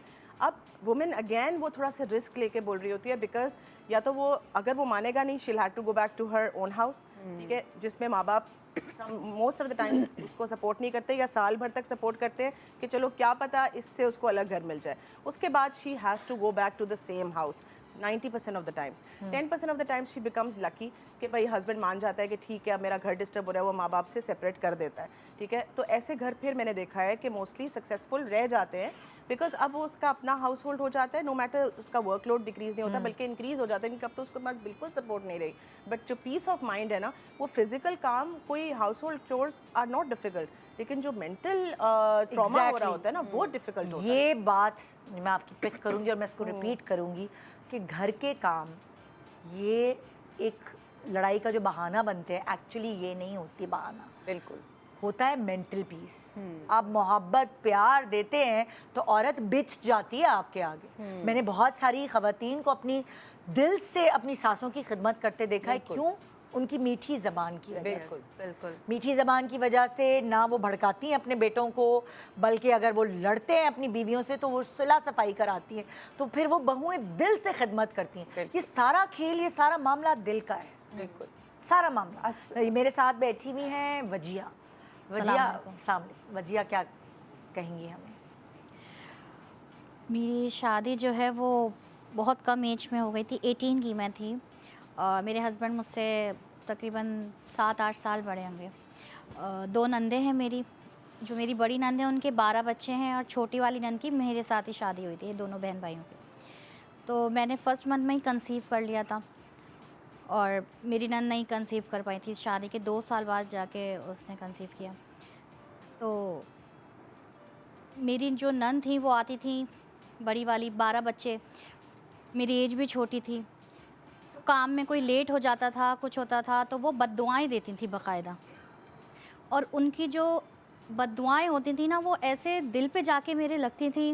मेरी सास भी उनकी साइड लेती थी, मेरे हस्बैंड भी कुछ नहीं बोलते थे, मैं सिर्फ रोती रहती थी। मेरी सास कहती थी कि हमारे यहाँ जो मतलब पहला बच्चा ना मैके में होगा, लेकिन मेरे पेरेंट्स इतने फाइनेंशियली स्टेबल नहीं थे कि मैं उनके यहाँ पूरे 9 महीने गुजारती। तो मेरे हस्बैंड ने रिक्वेस्ट की थी कि डिलीवरी यहीं हो जाएगी और 1.25 महीने भले ही वहाँ गुजार लेंगे। तो इस पे भी इतना इशू, मेरी सास बहुत बुरा मानी, मेरी नंदें आके जानबूझ के मतलब ऐसे काम मतलब निकलवाती थी, खाना ज़रा सा लेट हो जाए तो वो बाकायदा बच्चे को बद्दुआएं देती थी। तो मेरे दिल पे ऐसे जाके वो लगते थे अल्फाज के सिर्फ रोती रहती थी मैं। डिलीवरी के बाद भी 1.25 महीने में जब मैं अपने पेरेंट्स के घर गई तो मेरे हस्बैंड आते थे तो मैं रोती ही रहती थी। तो वो यही शिकायत करते थे कि तुम सिर्फ रोती ही रहती हो, सिर्फ रोती रहती हो, मैं तुमसे मिलने आता हूँ, बच्चे से मिलने आता हूँ, तुम्हारा रोना ही ख़त्म नहीं होता। मैं चाहती थी कि मैं ना रोऊँ, लेकिन फिर भी मुझसे मतलब मेरे आंसू ही नहीं रुकते थे। मैं दिल चाहता था रोती रहूँ रोती रहूँ। वो अल्फाज मेरे दिल में, उनकी बद्दुआएं ऐसे जाके मतलब वो गड़ गई कि मेरा रोना ही नहीं रुकता था। पूरे 9 महीने मैंने रो के गुजारे। किसी ने मतलब मेरी सास भी उनकी साइड लेती थी, कुछ नहीं उनको बोलती थी कि तुम ये क्या अल्फाज अदा कर रहे हो। मुझे अल्लाह ताला से मैं कहती थी, अल्लाह ताला इनकी बद्दुआएं मुझे ना लग जाएं, मेरे बच्चे को ना लग जाएं। मैं इतनी ट्रॉमा में कि मैं नहीं चाहती थी कि मैं रोऊं, लेकिन रोना ही नहीं रुकता था। मेरे हस्बैंड को ये शिकायत है कि तुम हर वक्त रोती रहती हो, तुमने नहुसत मचाई हुई है। मुझे नहीं समझते वो। क्या करना चाहिए? हम अपने बच्चियों को ढीठ बनाना चाहिए, क्या करना चाहिए कि उन पे असर ना हो? स्टोन के बना दें, उनको ब्रिक्स का बना दें। हाँ, क्या क्या करें? मतलब देखिए, अगर हम तरबियत करें और ये सब चीज़ें सुनकर तो आगे इतना डर लगता है कि ये इस तरह सब पढ़ी लिखी लड़कियों के साथ, पढ़े लिखे घरों में ये चीज़ें जब हो रही हैं, आप तो यही सोचते हैं ना कि अच्छा जी ऐसे घर में अपनी बेटी को ब्याहें जो पढ़े लिखा बैकग्राउंड हो, लड़का पढ़ा लिखा हो। पर आजकल हम ये देख रहे हैं कि पढ़े लिखे घरों में बच्ची की खुदा ना खास्ते लाशें निकल रही हैं और उनके साथ ऐसी हरकत हुई हुई हैं। बिल्कुल। तो आप क्या करें? देखिए इस सिचुएशन, एक मिनट ये जवाब दे दें पहले जी। इस सिचुएशन के अंदर आपको क्या करना चाहिए? देखिए बहुत सारी सर्कमस्टांसेस ऐसे होते हैं जिसको हम कंट्रोल नहीं कर सकते, लेकिन शुरू में हर किसी को ये सीखने की ज़रूरत है कि आप अपने पास एक लिस्ट इस तरह की बनाएं जिसके अंदर control, influence and accept. Control के अंदर आप ये देखें क्या क्या चीज़ें आप कंट्रोल कर सकते हैं। आप अपने एटीट्यूड को कंट्रोल कर सकते हैं, अपने बिहेवियर को कंट्रोल कर सकते हैं, अपनी बाउंड्रीज़ को कंट्रोल कर सकते हैं, अपनी स्लीप को कंट्रोल कर सकते हैं, अपने बाकी सारे जो न्यूट्रिशन या हेल्थ के जो प्रैक्टिसेस हैं जिसको चीज़ बेहतर करने के लिए उसको कंट्रोल कर सकते हैं। इन्फ्लुएंस, क्या आप अपने रिलेशनशिप में इन्फ्लुएंस कर सकते हैं, अपने घर के एनवायरनमेंट के अंदर इन्फ्लुएंस कर सकते हैं, अपने हस्बैंड के साथ अपने रिलेशनशिप को इन्फ्लुएंस कर सकते हैं, बाकी चीज़ों के अंदर आप चेंज ला सकते हैं या इन्फ्लुएंस कर सकते हैं। थर्ड चीज़ एक्सेप्ट। आपने आप क्या करना और आसान अल्फाज में समझाएं, मेरी औरत को नहीं समझ आई। अभी समझाती हूँ, हाँ। ठीक है। थर्ड चीज़ आपकी क्या, उसको भी मैं एग्जांपल के थ्रू, थर्ड चीज़ क्या है आपकी कि आपने क्या करना है कि उस चीज़ को करना है कि जिसको आप कंट्रोल नहीं कर सकते हैं। दूसरों का बिहेवियर, दूसरों की बददुआएं, दूसरों की नेगेटिव बातें, दूसरों की पर्सनालिटी, उनका क्रिटिसिज्म, उनकी जेलसी आप कंट्रोल नहीं कर सकते। तो आपने किस चीज़ के ऊपर फोकस करना है? आपने उस चीज़ पे फोकस करना है जिसको आप कंट्रोल कर सकते हैं, राइट? यानी कि आपने अपने आप को देखना अपने है। आप को देखना है, अपने रिएक्शन को देखना है, आप कैसे उसके अंदर करें। यहाँ पर तो ये बहुत ज़रूरी था आपको कि आपने जब कुछ गलत ही नहीं किया तो उनकी बददुआ आप पर असर क्यों करेगी? मतलब उस वक्त आपको अपने आप को पत्थर का बनाना ये चीज़ लेकिन एक छत के नीचे रह के ना ये बातें बहुत मुश्किल हो जाती हैं। मुश्किल हो जाती मुझे है, ऐसा लेकिन हमें अपने आपके माइंड को क्या आपने ये भी तो समझाना सोचना है, पड़ेगा। समझाना पड़ेगा क्या आपके उनके इन्फ्लुएंस के ऊपर, क्योंकि आपके वो चीज़ उसी वक्त असरअंदाज कर रही है जब आप उस पर अटेंशन दे रहे हैं या रिएक्ट कर रहे हैं। जब आप रिएक्ट नहीं करेंगे या अटेंशन नहीं देंगे, वो चीज़ खुद ही पावर ख़त्म कर देगी, अपनी पावर लूज़ कर देगी। ये जो आप बात कर रही हैं ना बिल्कुल ठीक कह रही हैं, लेकिन उस ये करने के लिए ना हस्बैंड का सपोर्ट बहुत ज़रूरी है। अगर हस्बैंड भी सपोर्ट नहीं करा तो औरत बिल्कुल ख़त्म हो जाती है दिमाग मैं में। साइमा यही तो कह रही हूँ कि Yes. आपको अपनी बच्चियों को ट्यून करना ट्यून पड़ेगा करना पड़ेगा कि बेटा ना। ढीठ बनो। मुझे ऐसा लगता है कि जब ये तुम्हारे बात ऊपर हर environment से फवारे आपको आ रहे हो support नहीं गालियों होती के, है, influence नहीं अभी होता। जितनी हमने बातें की हैं उसमें सारा कसूर ना मुझे तो हस्बैंड का लगता है। सासों को छोड़ दें आप, भाई औरत अपने हस्बैंड को लेके इंडिपेंडेंट भी हो जाती है, लेकिन जब तक आपका शौहर आपके साथ नहीं खड़ा हुआ है ना, तब तक कुछ भी ठीक नहीं है। तो मैं तो ये कहती हूँ आदमियों को, अगर आप इसके ऊपर आप ऐसे नहीं कर सकते कि कुछ भी जो चीज़ आपके कंट्रोल में आप वो कर सकते हैं। इस तरह तो हम विक्टिम माइंडसेट के अंदर चले जाएंगे कि हस्बैंड ठीक नहीं है तो मेरे से तो कुछ भी नहीं हो सकता, मेरे हालात तो ठीक नहीं हो सकते हैं, मैं तो जिंदगी भर ऐसे साइमा, मैं आपको बताऊं सच में, यस हस्बैंड्स को भी ना हस्बैंड बनना आता नहीं है, उनको आहिस्ता आहिस्ता समझ आती है जिंदगी Yes. की। बहुत देर और हो उस जाती वक्त है। उस वक्त जाहिर है आप यंग एज में आपकी शादी हुई हुई होती है, आपको भी नहीं चीजें टैकल करनी आती है। Yes. आपको बाद में समझ आता है कि अगर मैं उस वक्त ऐसे करती ना तो ये होती नहीं, यस ये तो वो चीज होती नहीं। अगर मैं उस वक्त बाउंड्री सेट कर लेती ना, हाँ। ये बात आपको उस वक्त समझ नहीं आती। नहीं उस वक्त आप आती बहुत है। नाइव होते हैं। हाँ। उसी तरह जैसे आप नाइव होते हैं ना, अगर हम ये पॉजिटिव होके सोचें, Yes. आपके हस्बैंड भी नाइव होते हैं। Yes. उनको नहीं पता कि उस वक्त उन्होंने आपके लिए स्टैंड लेना है। देखें, चाहे कुछ भी हम कह लें कि अच्छा अगर इतने समझ नहीं थी तो शादी क्यों की। हाँ। यार एक बायोलॉजिकल क्लॉक है, शादियां अगर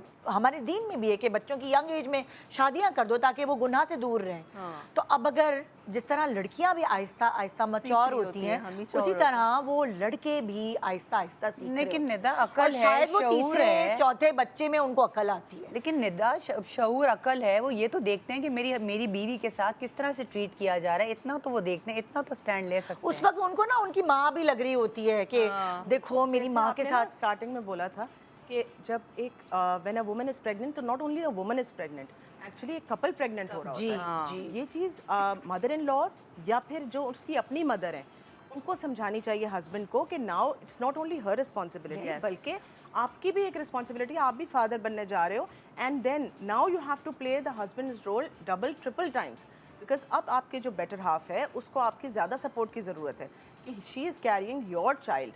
तो उस टाइम पे जो मॉरल सपोर्ट की ज़रूरत होती है वो सबसे ज़्यादा होती है through out the years of life together.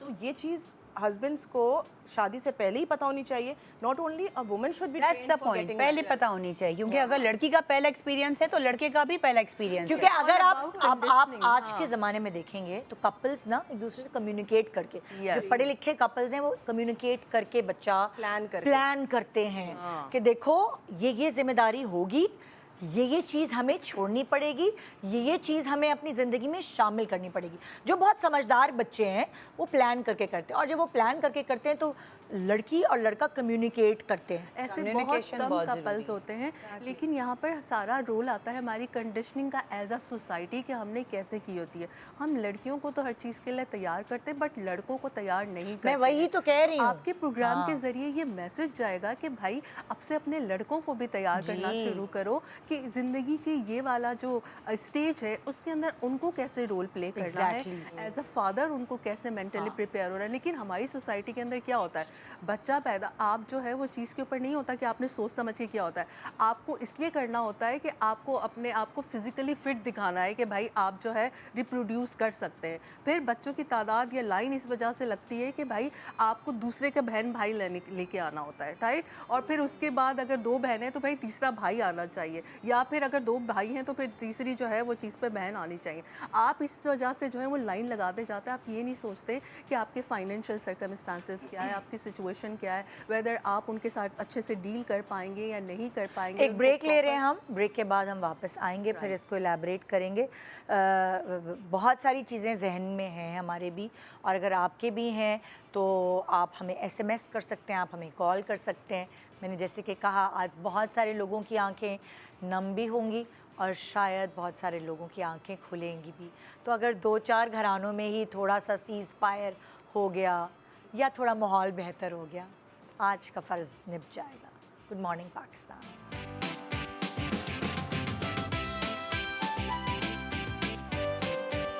Welcome back. आज हम बात कर रहे हैं कि हमें वो बच्चियां जो माएँ बनने वाली हैं या बन चुकी हैं उनके ऊपर थोड़ा तरस खाएं, थोड़ा रहम करें, थोड़ा प्यार से पेश आएं। ये हम उन लोगों को कन्वे कर रहे हैं जो शायद जिनकी गुट्ठी में नहीं है, जिनको सिखाया ही नहीं गया, जिनको पढ़ाया ही नहीं गया कि एक माँ बनने वाली औरत को कितने ख्याल की ज़रूरत होती है। हमारे साथ बैठी हैं नाजिया बताएंगी हमें अपने बारे में। मैं अपनी बेटी का ट्रॉमा बताऊंगी। मेरी माशाल्लाह 2 बेटियां हैं ना। अच्छा। एक की मैंने शादी करी कुछ अरसे 3 महीने बाद में प्रेग्नेंट हो गई। तो उसने खुशी से सबको बताया, सास को भी बताया था। तो सास को बताया, वो खुश तो हुई थोड़ी सी, फिर कहने लगी प्रेग्नेंट तो हो गई हो, लेकिन ना आजकल की लड़कियां ना बेटियां बहुत पैदा करती हैं, तुम बेटी नहीं पैदा करना। तो वो बिल्कुल एकदम वो हो गई। चलो कुछ हुआ, कुछ अरसे गुजरा, तो 5 महीने बाद जैसे उनके दामाद ने मेरे ना अम्मी को बता दिया, अल्ट्रासाउंड में आया होगा कि अम्मी अब तो हमारे यहाँ बेटी अल्लाह की रहमत आएगी। तो वो घर में एक तमाशा हुआ। उसके कुछ दिनों बाद ही मेरी बेटी का खाना पीना सब बंद कर दिया था। अब वो 2 बजे से पहले किचन नहीं जा सकती थी, क्योंकि उसको उल्टियाँ इतनी होती थी, तो चक्कर भी आते थे, कुछ खाए करे, वो किचन नहीं जा सकती थी 2 बजे से पहले। फिर उसके बाद कभी उसके लिए शाम में बचा दिया तो एक आलू और थोड़ा सा शोरबा, वो बोटियाँ उसमें से सब गायब हो जाती थी। तो कुछ अर्से बाद उसके जिस्म में ना खारिश शुरू हो गई, कि वो मुझे बताती थी, करती थी, कुछ ऐसी बातें नहीं बताती थी, वो बहन से बताती थी। तो ज़ाहिर बात है बच्ची का मैं देख लेती थी कि ये मेरी दूसरी बेटी रो क्यों रही है बहन से बात करके। और जबकि मैंने कभी भी उनके खाने पीने में कोई कमी नहीं करी थी, जिस तरह उनकी सास ने उनके साथ किया था ना, निता मैं आज तक नहीं भूल सकती। वो एक एक बोटी के लिए तरसती थी, मुझे नहीं बताती थी, एक एक बोटी के लिए तरसती थी, एक एक तकलीफ़ होती थी वो नहीं बताती थी। कमरे में बंद कर रही है। अच्छा, मुझे जब बड़ी बेटी ने मुझे बताया कि मम्मा जानी इसके साथ ऐसे ऐसे हो रहा है, तो मैंने कहा अच्छा चलो इसकी अब ऐसा है, तो मैं कभी क्या करती थी 12 बजे तक उसके लिए कभी कुछ ना कुछ खाना पका के भेज देती थी। 2 दिन 3 दिन मैंने भेजा। अब वो ज़ाहिर बात है मेरे मियाँ जाते थे लेके, तो वो बेल बजती थी, उस पर उनको एतराज़ शुरू हो गया कि 12 बजे बेल क्यों बज रही है घर की। तो कुछ 1 हफ़्ता मैंने भेजा, उसके बाद फिर मैंने बंद कर दिया। चले खैर बंद कर दिया। फिर वो मेरे घर आती थी कभी, तो इतना रोती थी, पहले ही आके कहती थी मम्मा जानी मुझे कुछ नहीं खाना, मुझे अंडा पराठा खाना है। जो रोज़ बच्ची मेरे हाथों से अंडा पराठा, फिर मुझे नहीं खाना, मुझे आपके हाथों से खाना है। मैं उसको बिठा के ज़बरदस्ती एक पराठा अंडा उसको खिलाती थी। फिर वहाँ घर चली गई, फिर उसकी तबीयत ख़राब होने लगी, कि फिर वहाँ से फ़ोन आया मम्मा मेरी तबीयत ख़राब हो रही है, आप अस्पताल पहुँचे। मैं अस्पताल पहुँची, मैंने कहा आयशा सही है, सुबह से कुछ खाया? तो वो रोने लगी, इतना रोने लगी, मुझसे उसका देखा नहीं गया। मैंने कहा आयशा क्यों रो रही है बेटा? कह रही है मम्मा मैंने कल से कुछ नहीं खाया। मैंने दामाद से पूछा, कह रही नहीं मम्मा अभी तो मैंने इसको दोपहर में बकरे का गोश्त कढ़ाई बना के खिलाई है। कह रही है मम्मा नहीं खिलाया। मैं तो फिर वहाँ फट गई। मैंने कहा तुम्हारे लोगों का दिमाग ख़राब हो गया, ये बच्ची की हालत ऐसी, और वो बिल्कुल ठंडी हुई हुई। फिर मैं ज़बरदस्ती अस्पताल से नीचे गई, तो फिर पीछे पीछे मेरा दामाद भी गया। मैंने कहा नहीं तुम लोग झूठ बोल रहे, मेरी बेटी कभी भी झूठ नहीं बोलेगी। फिर मैं बाज़ार से सालन बनवा के लाई। जब मैं उस टाइम खिला रही थी ना उसको एक रोटी, वो ओक रही थी, क्योंकि कल से उसने कुछ खाना नहीं खाया हुआ था। इसकी सास ने इतना जीना उसको हराम करा था, आज वो इस मुल्क में नहीं है, वो मुल्क छोड़ के ही चली गई है। अब वो दूसरे मुल्क में। अभी भी मैं उससे 2 दिन 3 दिन बात करती हूँ ना, मेरी मम्मा जानी मैं ना वो चीज़ें नहीं भूल पा रही हूँ। मैंने कहा अब बेटा छोड़ दो उसको, वो अब तो चली गई हो। कह रही मम्मा मैं खाना पकाती हूँ ना, मैं मेरी बेटी ऐसे खा रहे होते हैं जैसे कभी उन्होंने कुछ खाया ना हो। कि अब मुझे कोई ऐसी वहाँ पे नहीं है, लेकिन मैं वो ट्रॉमा जो है ना वो नहीं भूल पा रही कि मेरी सास ने मेरे साथ क्या करा था। और अब वो दूसरी जगह चली गई ना, तो लेकिन मैं तकलीफ़ में हूँ ना, मैं उसको अपने हाथ से खाना नहीं खिला सकती, कुछ भी नहीं कर सकती मैं उसके साथ। सोचिए लाइक हम जिनकी भी बेटियां हैं वो सब यही सोचती हैं, बेटियों पे तो तकलीफ़ वो तो गुजरती हैं उस तकलीफ़ से, लेकिन उनके माँ बाप सुन रहे होते हैं या जिन्होंने नाजों से पाल कर बच्चियों को विदा किया होता है, उनके ऊपर क्या गुजरती है। हम कहते हैं ना कि बच्चे अच्छा पढ़ लिख जाएं, अच्छा शादियां हो जाएं तो फ़र्ज़ निभ जाता है, उसके बाद का जो तकलीफ़ है वो सोच के दिल ऐसा डर जाता है।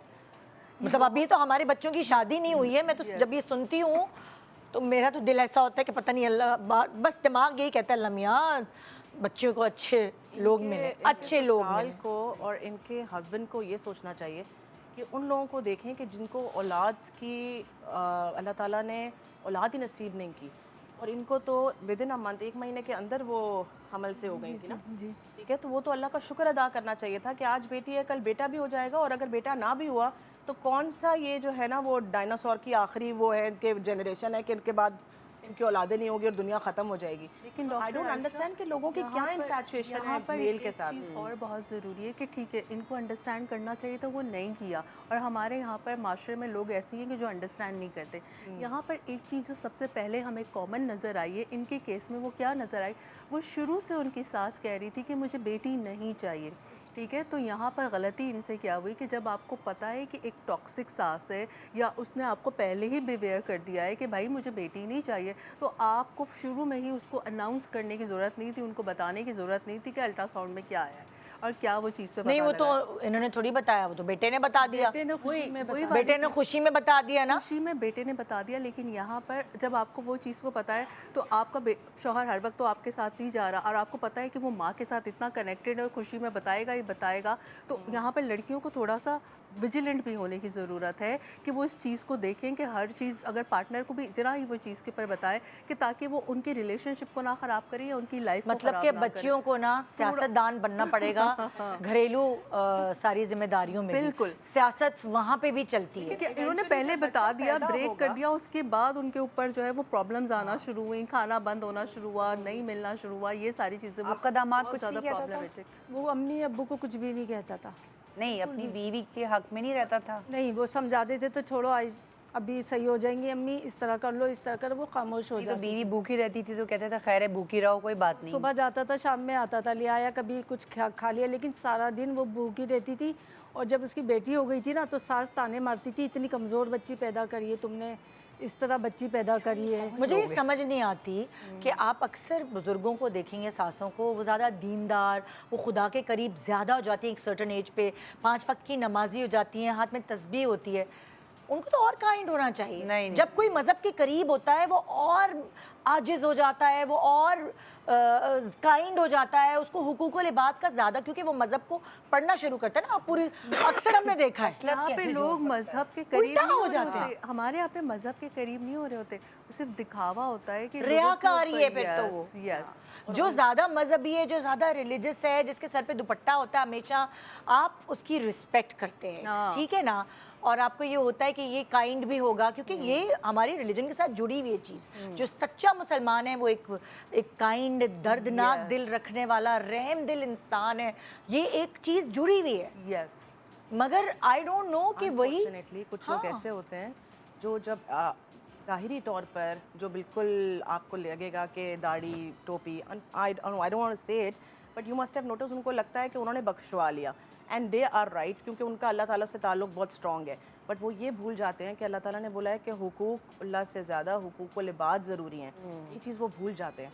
इसी तरह से जो ख़वातीन एक इस उम्र में आ जाती हैं, उनको तो दे हैव गॉन थ्रू, हर औरत चाहे वो बहुत अच्छे एटमॉस्फेयर में भी रही हो, उसने भी she also has her own problems, उसकी भी अलग प्रॉब्लम्स होती इधर हैं। मैंने जब पढ़े उसके लिखे पास लोगों में बहू भी आती देखी है। हैं ऐसी चीज़ें, जो बहुत पढ़े लिखे लोग हैं, जो बहुत एलीट क्लास है, मैंने उनमें भी ये चीज़ें देखी हैं। ऐसा ही है।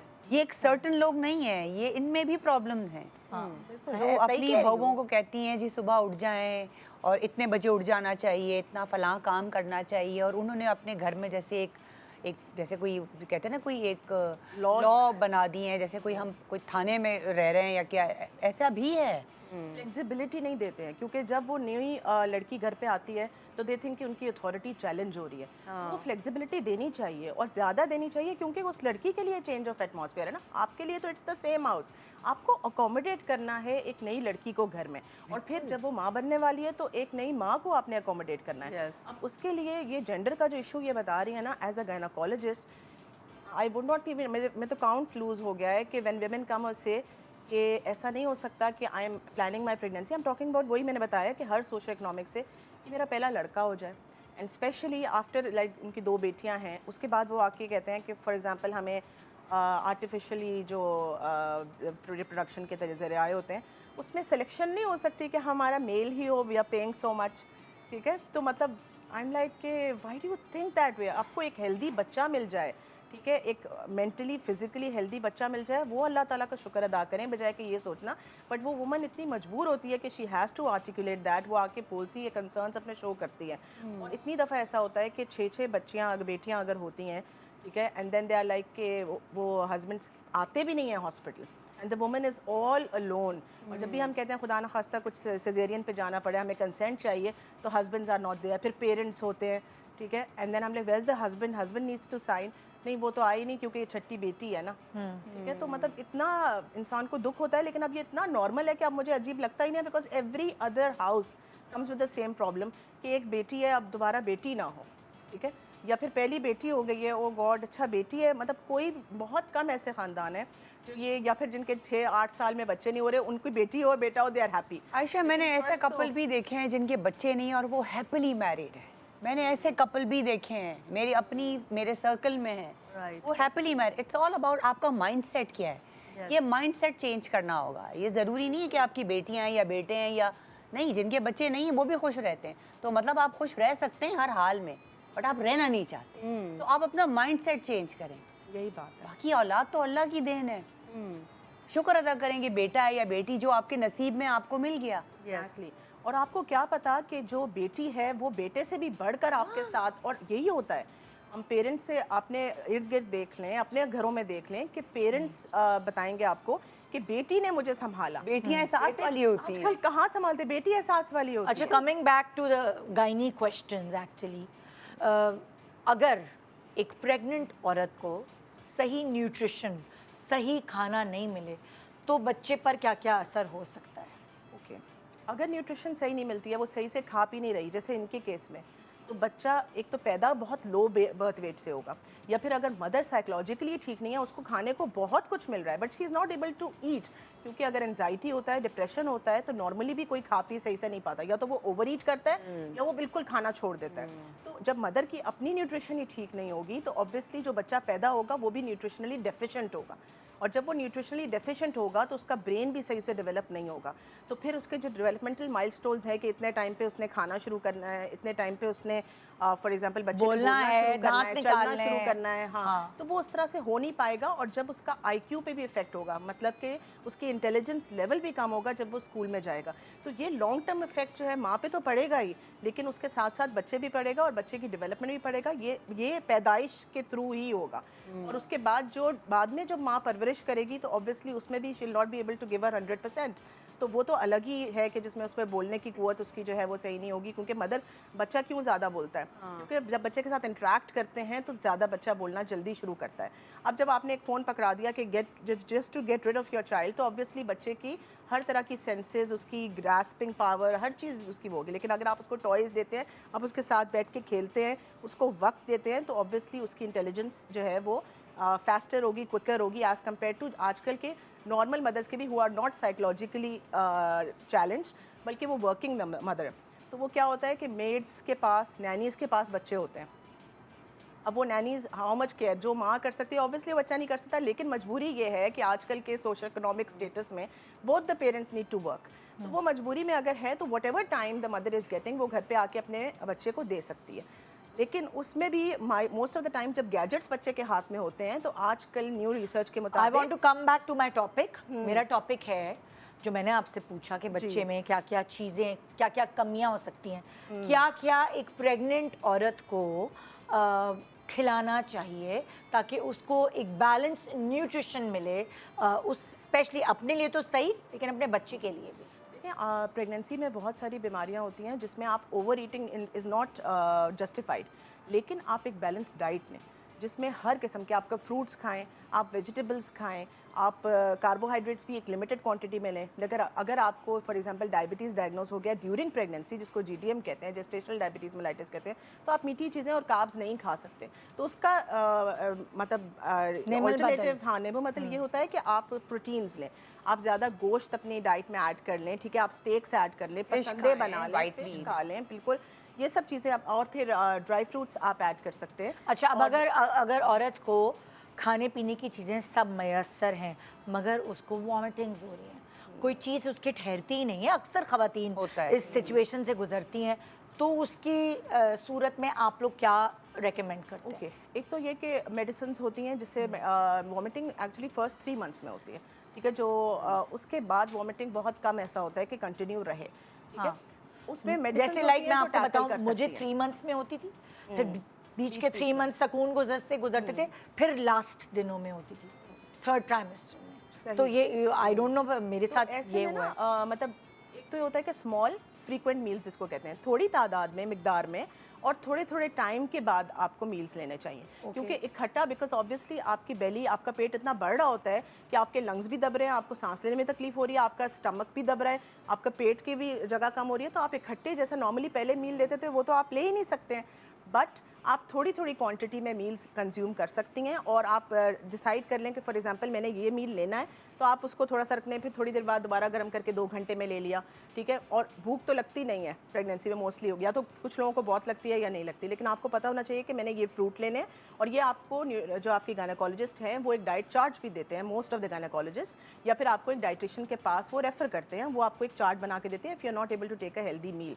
क्योंकि अगर हेल्दी मदर खाएगी नहीं तो ऑब्वियसली ना वो उसकी बच्चा सही से ग्रो करेगा, या फिर अगर शी इज़ ओवर ईटिंग या फिर वो जंक बहुत खा रही है, जिस तरह की क्रेविंग्स मदर को होती हैं ड्यूरिंग प्रेगनेंसी, तो वो भी उसका बच्चा फिर बहुत ओवर ग्रो करेगा। तो दोनों सिचुएशन नहीं होनी चाहिए कि पानी ज़्यादा हो जाना या फिर बच्चे का साइज़ बड़ा हो जाना। डॉक्टर साहब, या छोटा इसमें हो जाना। प्रेगनेंसी में आपको थोड़ा सा लड़कियों को एक्टिव भी होना चाहिए। हाँ बिल्कुल। जितनी आप एक्टिव रहेंगी उतना बच्चा भी इजी होगा।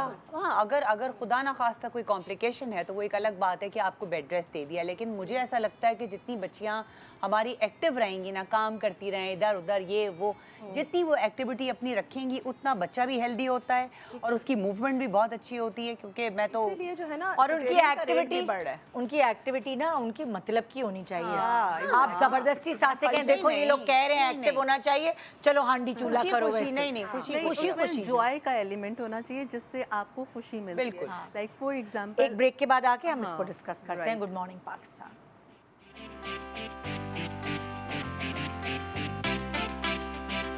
Welcome back, good morning Pakistan. So आज हमारे शो पे हम उन सब लोगों की आंखें खोलने की कोशिश कर रहे हैं जो एक औरत जो माँ बनने वाली है या माँ बन चुकी है, उसको वो प्यार, मोहब्बत, ख़याल, तवज्जो नहीं देते जिसकी वो हक़दार है।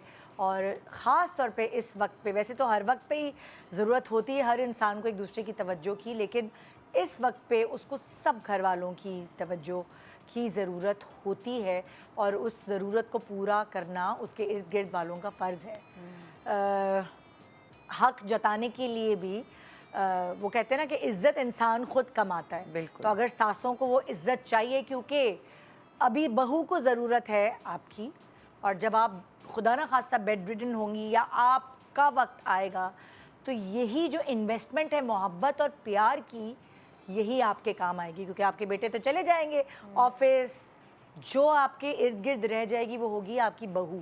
अगर आप चाहती हैं, बाकी सारी सोचें इधर उधर रख कर, अगर आप चाहती हैं उस मोहब्बत को इन्वेस्ट करना, तो this is the right time कि आपको बुरी तरीके से ट्रीट ना किया जाए। क्योंकि इंसान को जब बुरे तरीके से ट्रीट किया जाता है ना, जब उसको मौका मिलता है फिर वो उसका रिवेंज ज़रूर। बिल्कुल। अब हम बहुत सारी सासों के हवाले से भी शो करते हैं कि बुढ़ापे में उनको ओल्ड हाउस में डाल दिया, बुढ़ापे में उनके साथ बुरा रवैया रखा।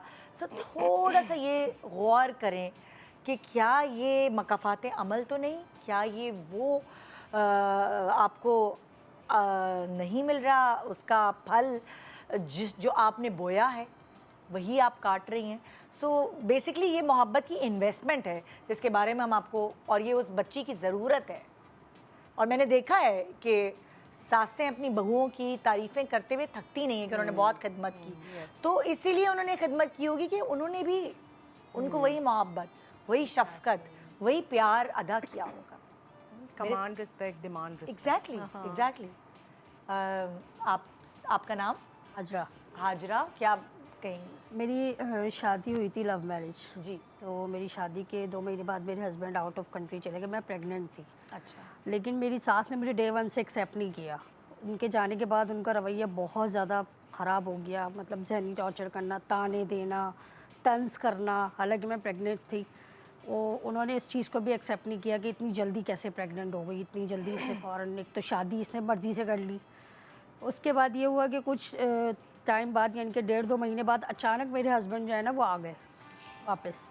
तो मैं एकदम वो हो गई हैरान कि आप कैसे आ गए, अभी तो गए थे। कहने लगे गए ना तुम्हारे लिए सरप्राइज़ है, मैं तुम्हें सरप्राइज़ देने आया हूँ और तुम खुश हो जाओगी।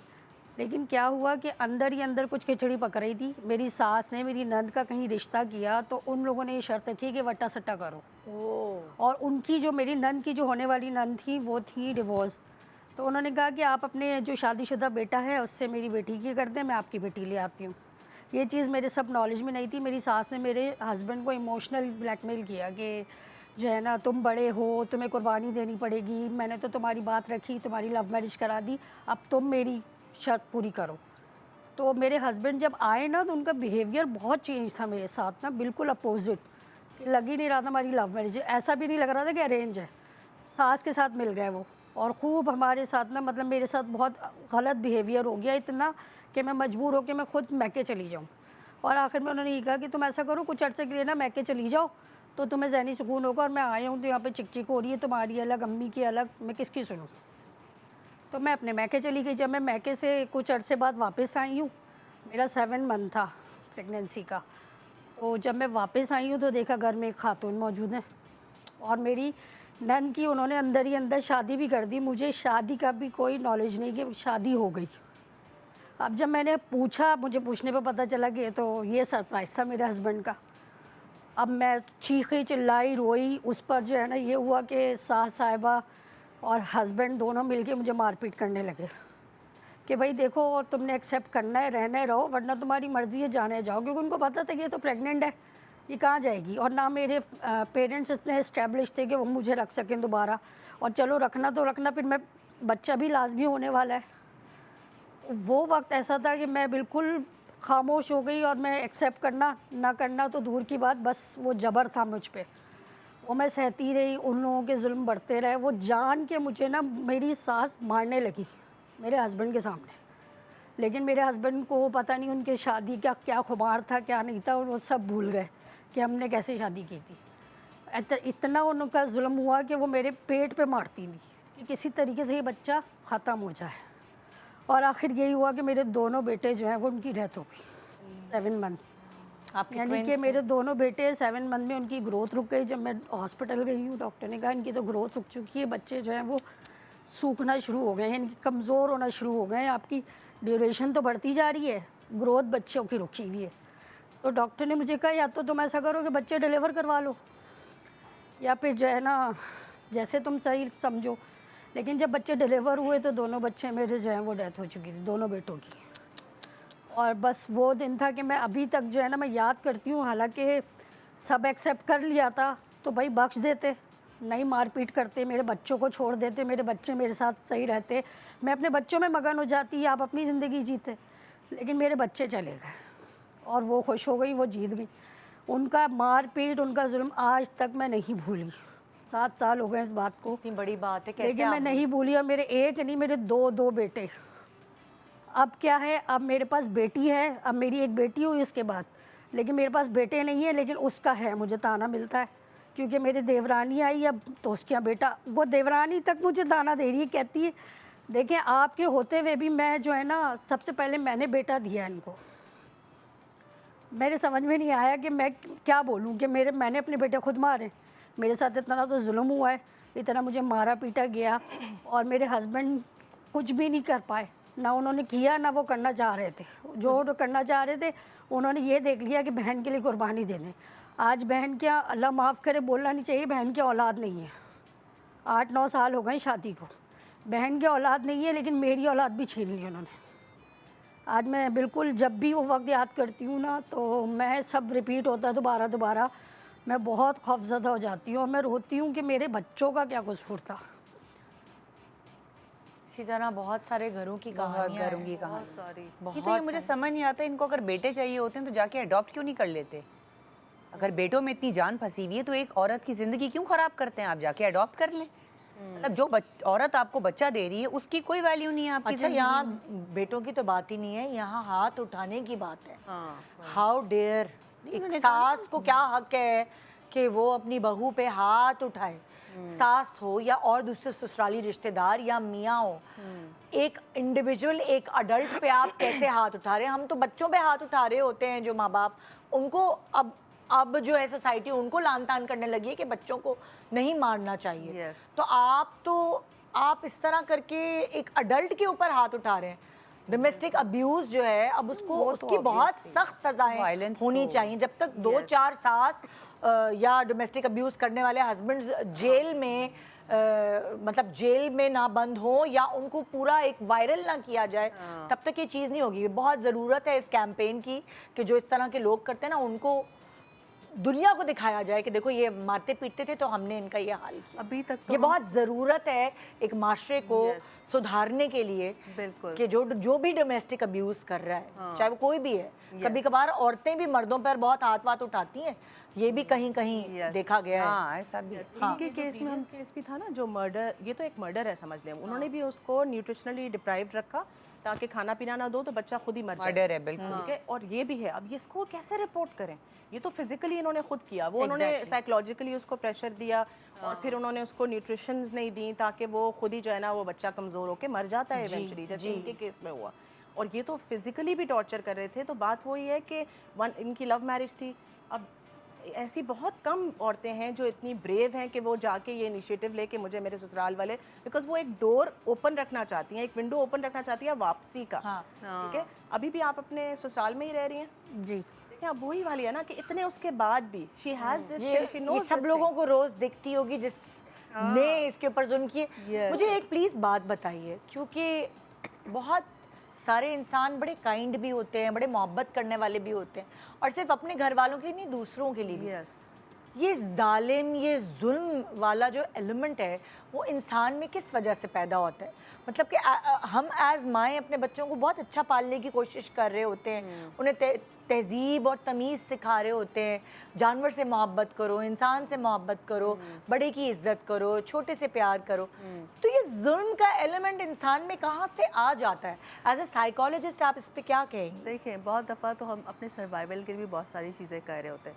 अगर हम इस वाले एलिमेंट के अंदर देखें कि कैसे आ सकता है, तो इसमें जैसे हमने शुरू में भी डिस्कस किया था कि उनके अपने साथ जो चीज़ें हुई भी होती हैं, एट टाइम्स उसका ट्रॉमा भी हमारे ऊपर असरअंदाज हो रहा होता है।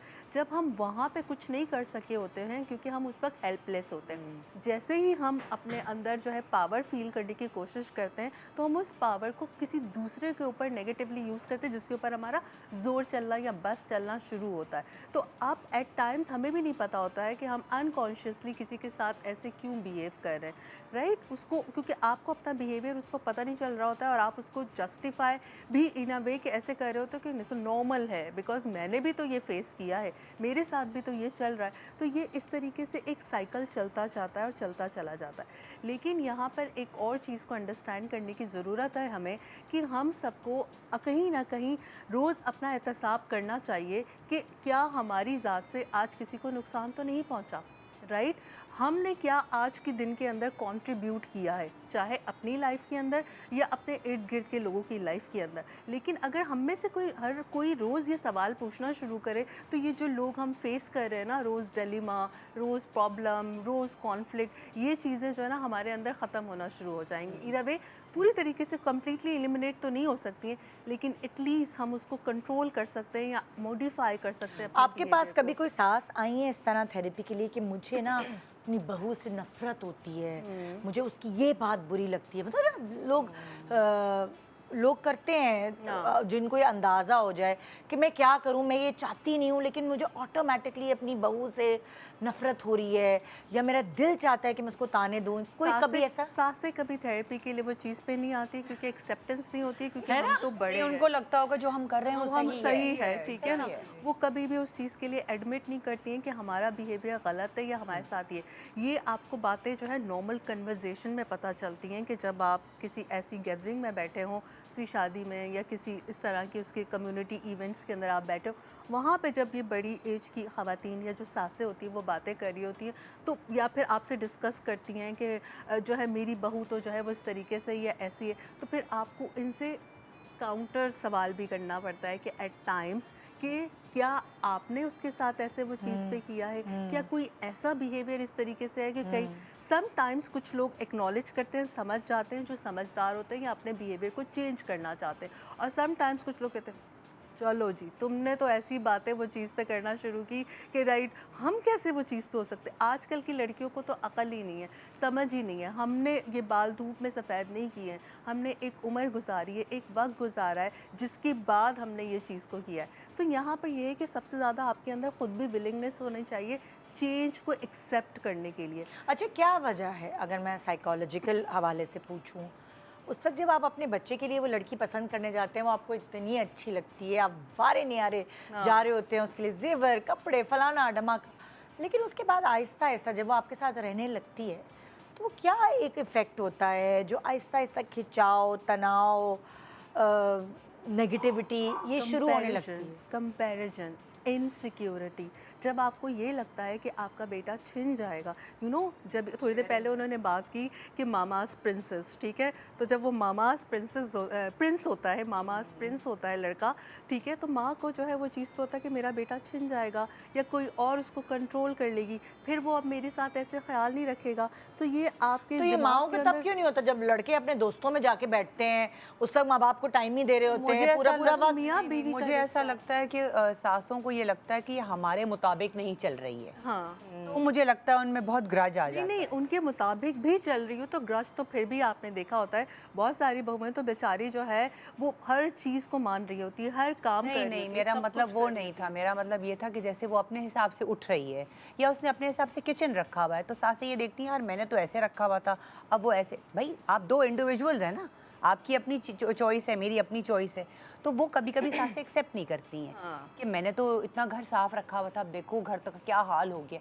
तो वो उनका माइंडसेट एक अलग हो जाता है, क्योंकि वो रिटायरमेंट नहीं लेती हैं। वो ये नहीं सोचती हैं कि यार अब बहू आ गई है, अब जैसे भी रखे उसी का घर है। तो वो किसी भी मामले के अंदर एक्सेप्टेंस नहीं आ रहा होता। हम कंट्रोल करते हैं, कर सकते हैं, वो कंट्रोल करें, क्योंकि कुछ घरों में जैसे आपने बोला एक्सेप्टेबिलिटी नहीं है ना। Yes. वो वाला बात है कि जो अंडा उबालना था वो वो फ्राई कर दिया, जो फ्राई करना था वो उबाल दिया। Yes. ठीक है, मतलब इल्ज़ाम तो लगाना ही है, बेशक आप दोनों ले आओ। बिल्कुल। तो उसमें जो चीज़ें आपके कंट्रोल में हैं, जैसे द अदर केस जो वो बोल रही थी कि मुझे बदवाओं से डर लगता था, तो आप उस पर ध्यान न दें, just focus on your self, focus on your pregnancy, क्योंकि आप किसी का मुंह नहीं बंद कर सकते। Yes. डू योर बेस्ट, आप अल्लाह ताला की तरफ जवाबदेह हैं, आप अपना बेस्ट करें जितना आपके कंट्रोल में। मैंने आपको यही healthy कहा रहते ना, रहो। बेटियों को ढीठ पालें, उन नहीं, पे असर नहीं हो, certain उनको एक time के बाद टर्टल ढीठ की होता तरह उनको एक हार्ड शेल बनाने सिखाएं कि तुम उनकी ज़बान नहीं बंद कर सकती। हाँ, मेरी अम्मी एक बड़ी अच्छी बात कहती थी, जब किसी को समझा रही होती थी, जब कोई भी अपना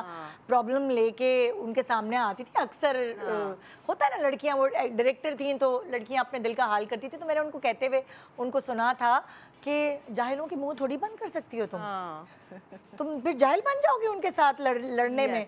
अगर वो जाहिल है, तुम्हारी सास जाहिल है, अगर मतलब लाइक तुम, मैंने उनको ये देखा कहते हुए, लड़कियों को समझाते हुए, अक्सर हेल्पर्स होती थी, वो आके अपना दिल का हाल बयान करती थी अम्मी के आगे, हमारे आगे भी करती हैं कि वो मेरी सास मुझे गालियां देती हैं, मेरी सास ये करती हैं, वो करती हैं। तो वो ये कहती थी कि भाई वो देती तो तुम तो नहीं दे दोगी ना गालियां। हजरत अली का भी कॉल है कि आप जाहिल के साथ बहस नहीं कर सकते। Exactly. लेकिन बात ये है कि लड़कियां जब शादी करके आती हैं, मुझे ऐसा लगता है निदा, एक सर्टेन टाइम के बाद वो ढीठ होना शुरू होती हैं कि भाई तुमने तो बदलना नहीं है, मैं ही ढीठ हो जाती हूँ। लेकिन उसके अंदर सबसे ज़्यादा इम्पॉर्टेंट रोल है कि आप, क्योंकि आपका प्रोग्राम बहुत सारे लोग देखते हैं, सो उसके अंदर एक और टेक्निक जो है वो अपने ऊपर अप्लाई कर सकते हैं, जहाँ पर भी उनको स्ट्रेसफुल सिचुएशन है, एंग्जाइटी है उस चीज़ के अंदर, और जहाँ पर उनको समझ नहीं आ रहा कैसे डील करना, स्टॉप टेक्निक। ठीक है, स्टॉप। एस फॉर आपने क्या है, स्टॉप, कि आपको जो भी उस वक्त आर्गूमेंट हो रहा है, जो भी सिचुएशन है, एंग्जाइटी है, इमीडिएटली आप उस वक्त स्टॉप हो जाए। देन आपने टी फॉर, उसमें आपने क्या करना है, take deep breaths, right, deep breathing. वो जो गालियों की बौछार हो रही है वहाँ डीप ब्रेथ्स की शबनम कैसे बने वहाँ? आप उस वक्त रिएक्ट, आप बैठ जाए, खड़े हैं, जो भी कुछ है उस सिचुएशन, छुप ना जाएंगे, बाथरूम में लॉक ना कर लें ना अपने ना आप को, ना ना, उस सिचुएशन से ना हट जाए। आप फौरन से उस चीज़ में नहीं, आपने थोड़ा सा एक बार उस चीज़ पे गहरा सांस लिया, फौरन से ओवर रिएक्ट नहीं करना, ठीक है। और फिर ओ में आपने उस चीज़ ऑब्जर्व करना है, अपनी फीलिंग्स को, इसके अंदर आपके अंदर क्या हो रही है, और आपने ये वाली चीज़ को देखना है कि इस वक्त आपका बोलना या जो कुछ आप बोल रहे हो वो किस तरीके से नेगेटिव कॉन्सिक्वेंसेस को फर्दर लीड करेगा, और उस वक्त आपके अंदर क्या चीज़ें जो है ना वो डेवलप, क्या इमोशनल स्टेट आपकी डेवलप हो रही है। एंड देन पी, आपने फिर प्रोसीड करना है, आपने सोचना है कि आपने क्या एक्शन लेना है, क्या बात करनी है, क्या बोलना है। इस वक्त जवाब देना ज़रूरी है या नहीं है? नहीं, इस बच्चियां वक्त तो कुछ डर कहना जाती है, हैं, कहाँ इस जवाब वक्त दें। सारे सिस्टम हिल चुके होते चुके हैं होते तो इतना इस वक्त वो चीज़ पे आपके सिस्टम, लेकिन आपको अपने माइंड को ट्रेन करना पड़ता है बहुत दफ़ा। आपने इमीडिएटली वो चीज़ें आपको नहीं आ रही होती हैं, लेकिन आपने आहिस्ता आहिस्ता इस चीज़ के करना पड़ता है, क्योंकि कॉन्सिक्वेंसेस आपको भुगतने हैं। आपने अगर फ़ौरन से तुर्की ब तुर्की जवाब दे दिया और हर भाई चीज़ पे वो साफ कर सी दिया, बात है, बहुत सारी बच्चियों को हम सिर्फ पढ़ा लिखा के भेज देते हैं, हम उन्हें ये नहीं बताते, ये स्किल्स हैं बेसिकली, Yes. जिंदगी गुजारने की स्किल्स हैं कि Yes. आपने आप सर्वाइवल कैसे करना है, Survival कैसे किस करना है। तरह आपने सर्वाइव करना है। और आप अपनी देखें इमोशनल इंटेलिजेंस को कैसे बढ़ाना अक्सर है। गांव गोटों की बच्चियां इस सिचुएशन को ज़्यादा अच्छी तरह समझ जाती हैं Yes. कि उन्होंने सासों को कैसे केटर करना है, Yes. कैसे कंट्रोल करना है। बहुत सारी पढ़ी लिखी बच्चियां रुल जाती हैं क्योंकि उनको आता ही नहीं है हाँ। तुर्की बात तुर्की उसका मुकाबला करना उस क्योंकि ऐसे सिचुएशन में। एनवायरनमेंट में, और जो लोग प्रोटेक्टिव एनवायरनमेंट में होते हैं वो ऐसे एनवायरनमेंट से एक्सपोज भी नहीं हुए होते, और फिर खुदा ना खास्ता उन्हें ऐसा एनवायरनमेंट मिल जाता है तो उनको समझ नहीं आता कैसे डील करें। गांव की औरतें तो ऑलरेडी इस टॉक्सिक माहौल में बेचारियां बड़ी होती हैं, तो वो उन्होंने उनको तो देखा आदी होता हो है। कहती है इसमें तो कोई नई बात नहीं है, ये तो वहाँ भी यही था, इस ससुराल में भी यही है। यहाँ मैं मेरे प्रोग्राम का टाइम ख़त्म हो रहा है, थोड़ा सा मैं ब्रेक की तरफ जाऊंगी, लेकिन जाने से पहले बस ये कहूँगी, मकाफाते अमल वाली जो बात कही थी ना, मैंने वो याद रखें। अगर आप अपना बुढ़ापा सोचेंगी तो आप ये सोचेंगी कि इस बच्ची को मैं प्यार मोहब्बत सुकून दे दूँ, और कुछ ना सोचें, सिर्फ ये सोचें आप अपना बुढ़ापा खुद सुधारेंगी। बुढ़ापा भी और मरने के बाद की ज़िंदगी भी आप खुद सुधारेंगी। किसी पे जुल्म करके आप कहीं भी, आपको कहीं का भी ताज नहीं मिल जाएगा। शायद मोहब्बत और प्यार से वो ताज और वो कुर्सी आपकी ही रहे। छोटा सा ब्रेक के बाद देखते रहिए गुड मॉर्निंग पाकिस्तान।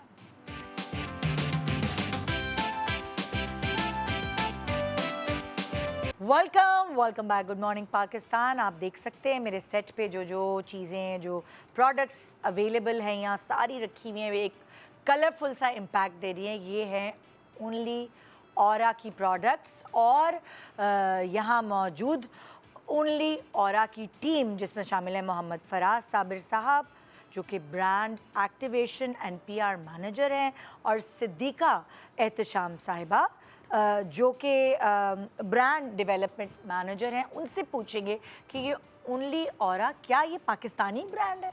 अस्सलाम वालेकुम। अस्सलाम वालेकुम निदा, कैसे हैं आप? बिल्कुल ठीक, बिल्कुल ठीक। Nida, thank you so much for such a beautiful intro. हमारा जो ये प्रोडक्ट रेंज है ये कैनेडियन फॉर्मुलेशंस पे डेवलप होती है, और इसको हम पहली दफ़ा पाकिस्तान में लेकर आ रहे हैं। अच्छा, जैसे कि आपने कहा कि ये एक बहुत वाइड रेंज है, और ये हमारा जो ऑब्जेक्टिव है इस रेंज के ऊपर वो ये है कि हम प्रीमियम स्किन केयर प्रोवाइड करें, अच्छा, और ये तमाम प्रोडक्ट्स जो हैं बैक्ड बाय फार्मूलाज हों। ओके, राइट, तो ये एक ऐसी रेंज है। सो इस रेंज में skin care, personal care, hair care, ये सब चीज़ें आ जाती हैं, एक्सेसरीज। आपसे बेहतर आई थिंक हम ख़वातीन से बेहतर कौन समझेगा कि स्किन केयर स्टार्ट होती है फेशियल वॉश से ही। सो हमारी जो स्किन केयर रेंज डेवलप हुई है वो कुछ हुई भी इस तरह है कि हमने अपने स्किन केयर स्टेप्स को मिनिमाइज़ करके प्रोडक्ट्स के अंदर इंटीग्रेट किया है। तो हमारे जो क्लेंजर्स हैं, अगर मैं वहाँ से स्टार्ट करूँ तो हमारे क्लेंजर्स के अंदर काफ़ी ऐसे एक्टिव इंग्रेडिएंट्स हैं जो स्किन केयर बेनिफिट्स प्रोवाइड करते हैं। उससे आगे चलें तो हमारे पास सन ब्लॉक्स हैं जो कि हमारी स्किन को एक खूब बेहतर प्रोटेक्शन प्रोवाइड करते हैं। फिर हमारे पास सीरम्स हैं जो कि हाइलुरोनिक एसिड से लेके रेटिनॉल और मल्टीपेप्टाइड सीरम्स के अंदर जाते हैं, जो कि अगैन आपकी जो इनिशियल स्किन केयर आपने शुरू की थी फेशियल वॉशेस के साथ उसको ग्लोरीफाई करते हैं। And then we have a full range of moisturisers, and not to forget accessories की एक पूरी रेंज है। This is the skin care range. फिर अगर आप हेयर केयर में मूव करें, we have multiple ranges of sulphate free shampoos and argan oil shampoos, almost 3 categories of it. एक प्रोडक्ट के ऊपर ट्रस्ट डेवलप करने के लिए लोगों को उसकी जर्नी जाननी होती है कि भाई ये कहाँ से डराइव हुई, ये इतनी प्यारी पैकेजिंग है, लेकिन ये आई कहाँ से, कौन लेकर आया। सो इसकी जर्नी के बारे में आप बताइएगा प्लीज़ एहतशाम साहब। अच्छा, इसमें इस तरह फराज साहब, इसमें इस तरह कि हम सिर्फ ब्रांड वाइज एक्सपेंड नहीं कर रहे, कैटेगरी वाइज भी एक्सपेंड कर रहे हैं, उसके साथ साथ हम स्टोर वाइज भी एक्सपेंड कर रहे हैं। सो हमारी जो प्रोडक्ट्स हैं वो ऑनलाइन भी अवेलेबल हैं और ऑफलाइन भी अवेलेबल हैं। तो हमारी कंज्यूमर ये कर सकते हैं कि अगर वो प्रोडक्ट्स बाय करना चाहते हैं तो वो हमारी वेबसाइट से onlyora.com.pk से बाय कर सकते हैं। हाँ, नहीं मैं जर्नी पूछ रही हूँ जर्नी इसकी जर्नी के हवाले से अगर मैं आपको बताऊं तो ये अभी हमने बहुत रिसेंटली लॉन्च किया है। अच्छा। हम ओनली ऑरा के बारे में ये नहीं कह सकते कि डेकेड्स एंड डेकेड्स का हमारी हिस्ट्री है। जी, हमारी पेरेंट कंपनी की डेकेड्स एंड डेकेड्स की हिस्ट्री है, पर ओनली ऑरा एक बहुत न्यू और रीसेंट डेवलपमेंट है मार्केट में, जिसको हम कंसिस्टेंटली R&D के साथ बैकिंग करके आगे लेके जा रहे हैं। सो हमारा इस वक्त ऑब्जेक्टिव ये है कि जैसे आपने कहा कस्टमर्स के लिए ट्रस्ट बिल्ड किया जाए। अब वो ट्रस्ट कैसे बिल्ड होगा? प्रीमियम पैकेजिंग तो आप देख ही चुकी हैं, लेकिन उसके अंदर जो प्रोडक्ट है क्या वो उसी प्रीमियम क्वालिटी में है, ये इस वक्त हमारा ऑब्जेक्टिव है कि हम मैक्सिमम अपनी कस्टमर बेस तक पहुंचाएं और उनकी ज़िंदगियों को और थोड़ा सा उनका और चमकाएं। हाँ। तो आपकी मार्केटिंग स्ट्रैटेजी क्या है? मार्केटिंग स्ट्रेटजी हमारी ये है कि हम एक ऐसी कम्युनिटी बिल्ड करें जहाँ हर ख़वातीन की ज़रूरत को पूरा किया जाए, उनकी स्किन केयर नीड्स को हम फुलफ़िल करें। उसी के साथ साथ जो हमारी मेन प्रायोरिटी है, ऐसे लोगों को तलाश करना है जो कि हमारी प्रोडक्ट के बारे में जाने, उस पे ट्रस्ट करें और उस ट्रस्ट की बेस पे वो अपना फीडबैक कंज्यूमर्स को दें। तो इसी सिलसिले में अभी हमने रिसेंटली एक बहुत ज़बरदस्त कैंपेन की थी नेशन वाइड, मेरा औरा मेरा पाकिस्तान, जो कि एक थीमेटिक कैंपेन थी जिसमें कंज्यूमर के साथ हमने एक अपना लॉन्ग टर्म कनेक्शन बिल्ड किया, इमोशनल कनेक्शन दिखाया। उसमें हमने दिखाया कि किस तरह पाकिस्तान की हर ख़वातीन प्ले कम्युनिटी में रोल प्ले करती हैं अपना, चाहे वो एथलीट है, एथलीट से लेके मदर हैं, मदर से लेके एंटरप्रेन्योर है। So we are playing on the pull strategy, जिससे जो है ऑर्गेनिक डिमांड हम बिल्ड करें, अपने कंज्यूमर को दें। और आप जैसे कि आपको पता है कि आजकल जेंजी एक जो है वो वाइडर कम्युनिटी है हमारी, तो उसके लिए हमने एक प्रीमियम स्किन केयर अभी रिसेंटली लॉन्च किया है। उसके साथ साथ हम ये कर रहे हैं कि हम अपनी हाई क्वालिटी दे रहे हैं लो प्राइस पे, जो कि मार्केट में इस टाइम हमें एक गैप फील हुआ था, उस गैप को हमने फुलफ़िल किया। सो फ्यूचर में हम डिफरेंट यूनिवर्सिटीज़ कॉलेजेस वगैरह में जा रहे हैं, direct connection with Gen Z, you know Gen Z, जी जी जी। जिनको बड़ा स्किन से वो कॉन्शियस, स्किन कॉन्शियस हैं, बड़ा बहुत अच्छी अवेयर बात है। हैं, तो उनको हमने इस गैप को फुलफ़िल करते हुए अच्छा, क्वालिटी कैसे आप लोग मेंटेन रखते हैं? सो हमारे पास अब इन हाउस लैब भी है और R&D टीम्स भी हैं जो परपेचुअली इसकी रिसर्च और डेवलपमेंट को, प्रोडक्ट डेवलपमेंट को भी देख रही हैं और जो प्रोडक्ट ऑलरेडी डेवलप हो चुके हैं उनकी क्वालिटी को भी अश्योर कर रहे हैं। And we take our consumer feedback, customer feedback very seriously Nida. अगर हमें कहीं पे महसूस होता है कोई कस्टमर फीडबैक तो we take the product back to the lab. अल्हम्दुलिल्लाह so far we have received only positive feedbacks, क्योंकि आप मतलब समझ सकते हैं कि स्किन केयर ख़वातीन के लिए एक हैसल से कम नहीं बन गया। So many products on the shelf, such attraction you feel कि यार मैं ये भी ले लूँ, मैं ये भी ले लूँ। तो हमारा ज़रा ऑब्जेक्टिव ये है कि उस हैसल को ख़वातीन के लिए कम किया जाए और उनको एक प्रोडक्ट के अंदर 3 प्रोडक्ट्स के फ़वाइद दिए जाए। अच्छा, इतनी सारी प्रोडक्ट्स आप लोग लेकर आ गए हैं, फिर भी सोशल मीडिया पे ये सवाल होता है कि क्यों अब कौन सी नई चीज़ लेकर आ रहे हैं आप? अब कौन सी चीज़?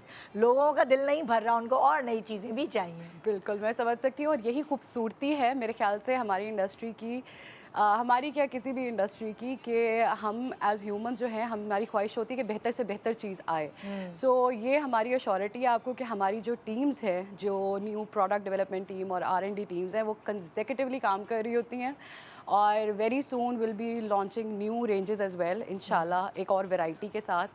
पर अभी के लिए हम सबको यही रिकमेंड करते हैं कि please try out what we have and we can take it from there.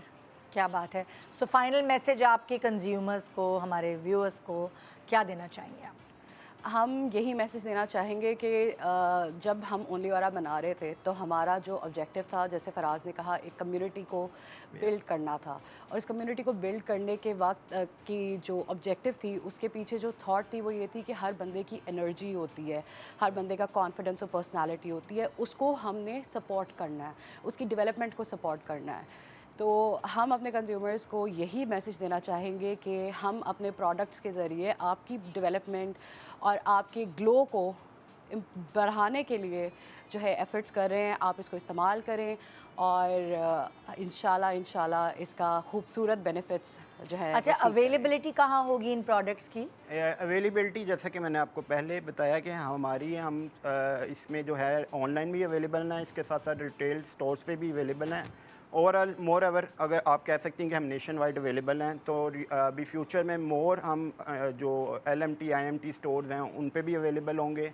और इसके साथ साथ अगर कंज्यूमर प्रोडक्ट्स बाय करना चाह रहे हैं तो हमारी वेबसाइट से onlyora.com.pk से भी बाय कर सकते हैं। बहुत शुक्रिया आपका Thank शो पे you आने so का और much, इतनी Neha। खूबसूरत प्रोडक्ट अपने साथ लाने का। तो ये था हमारा आज का शो।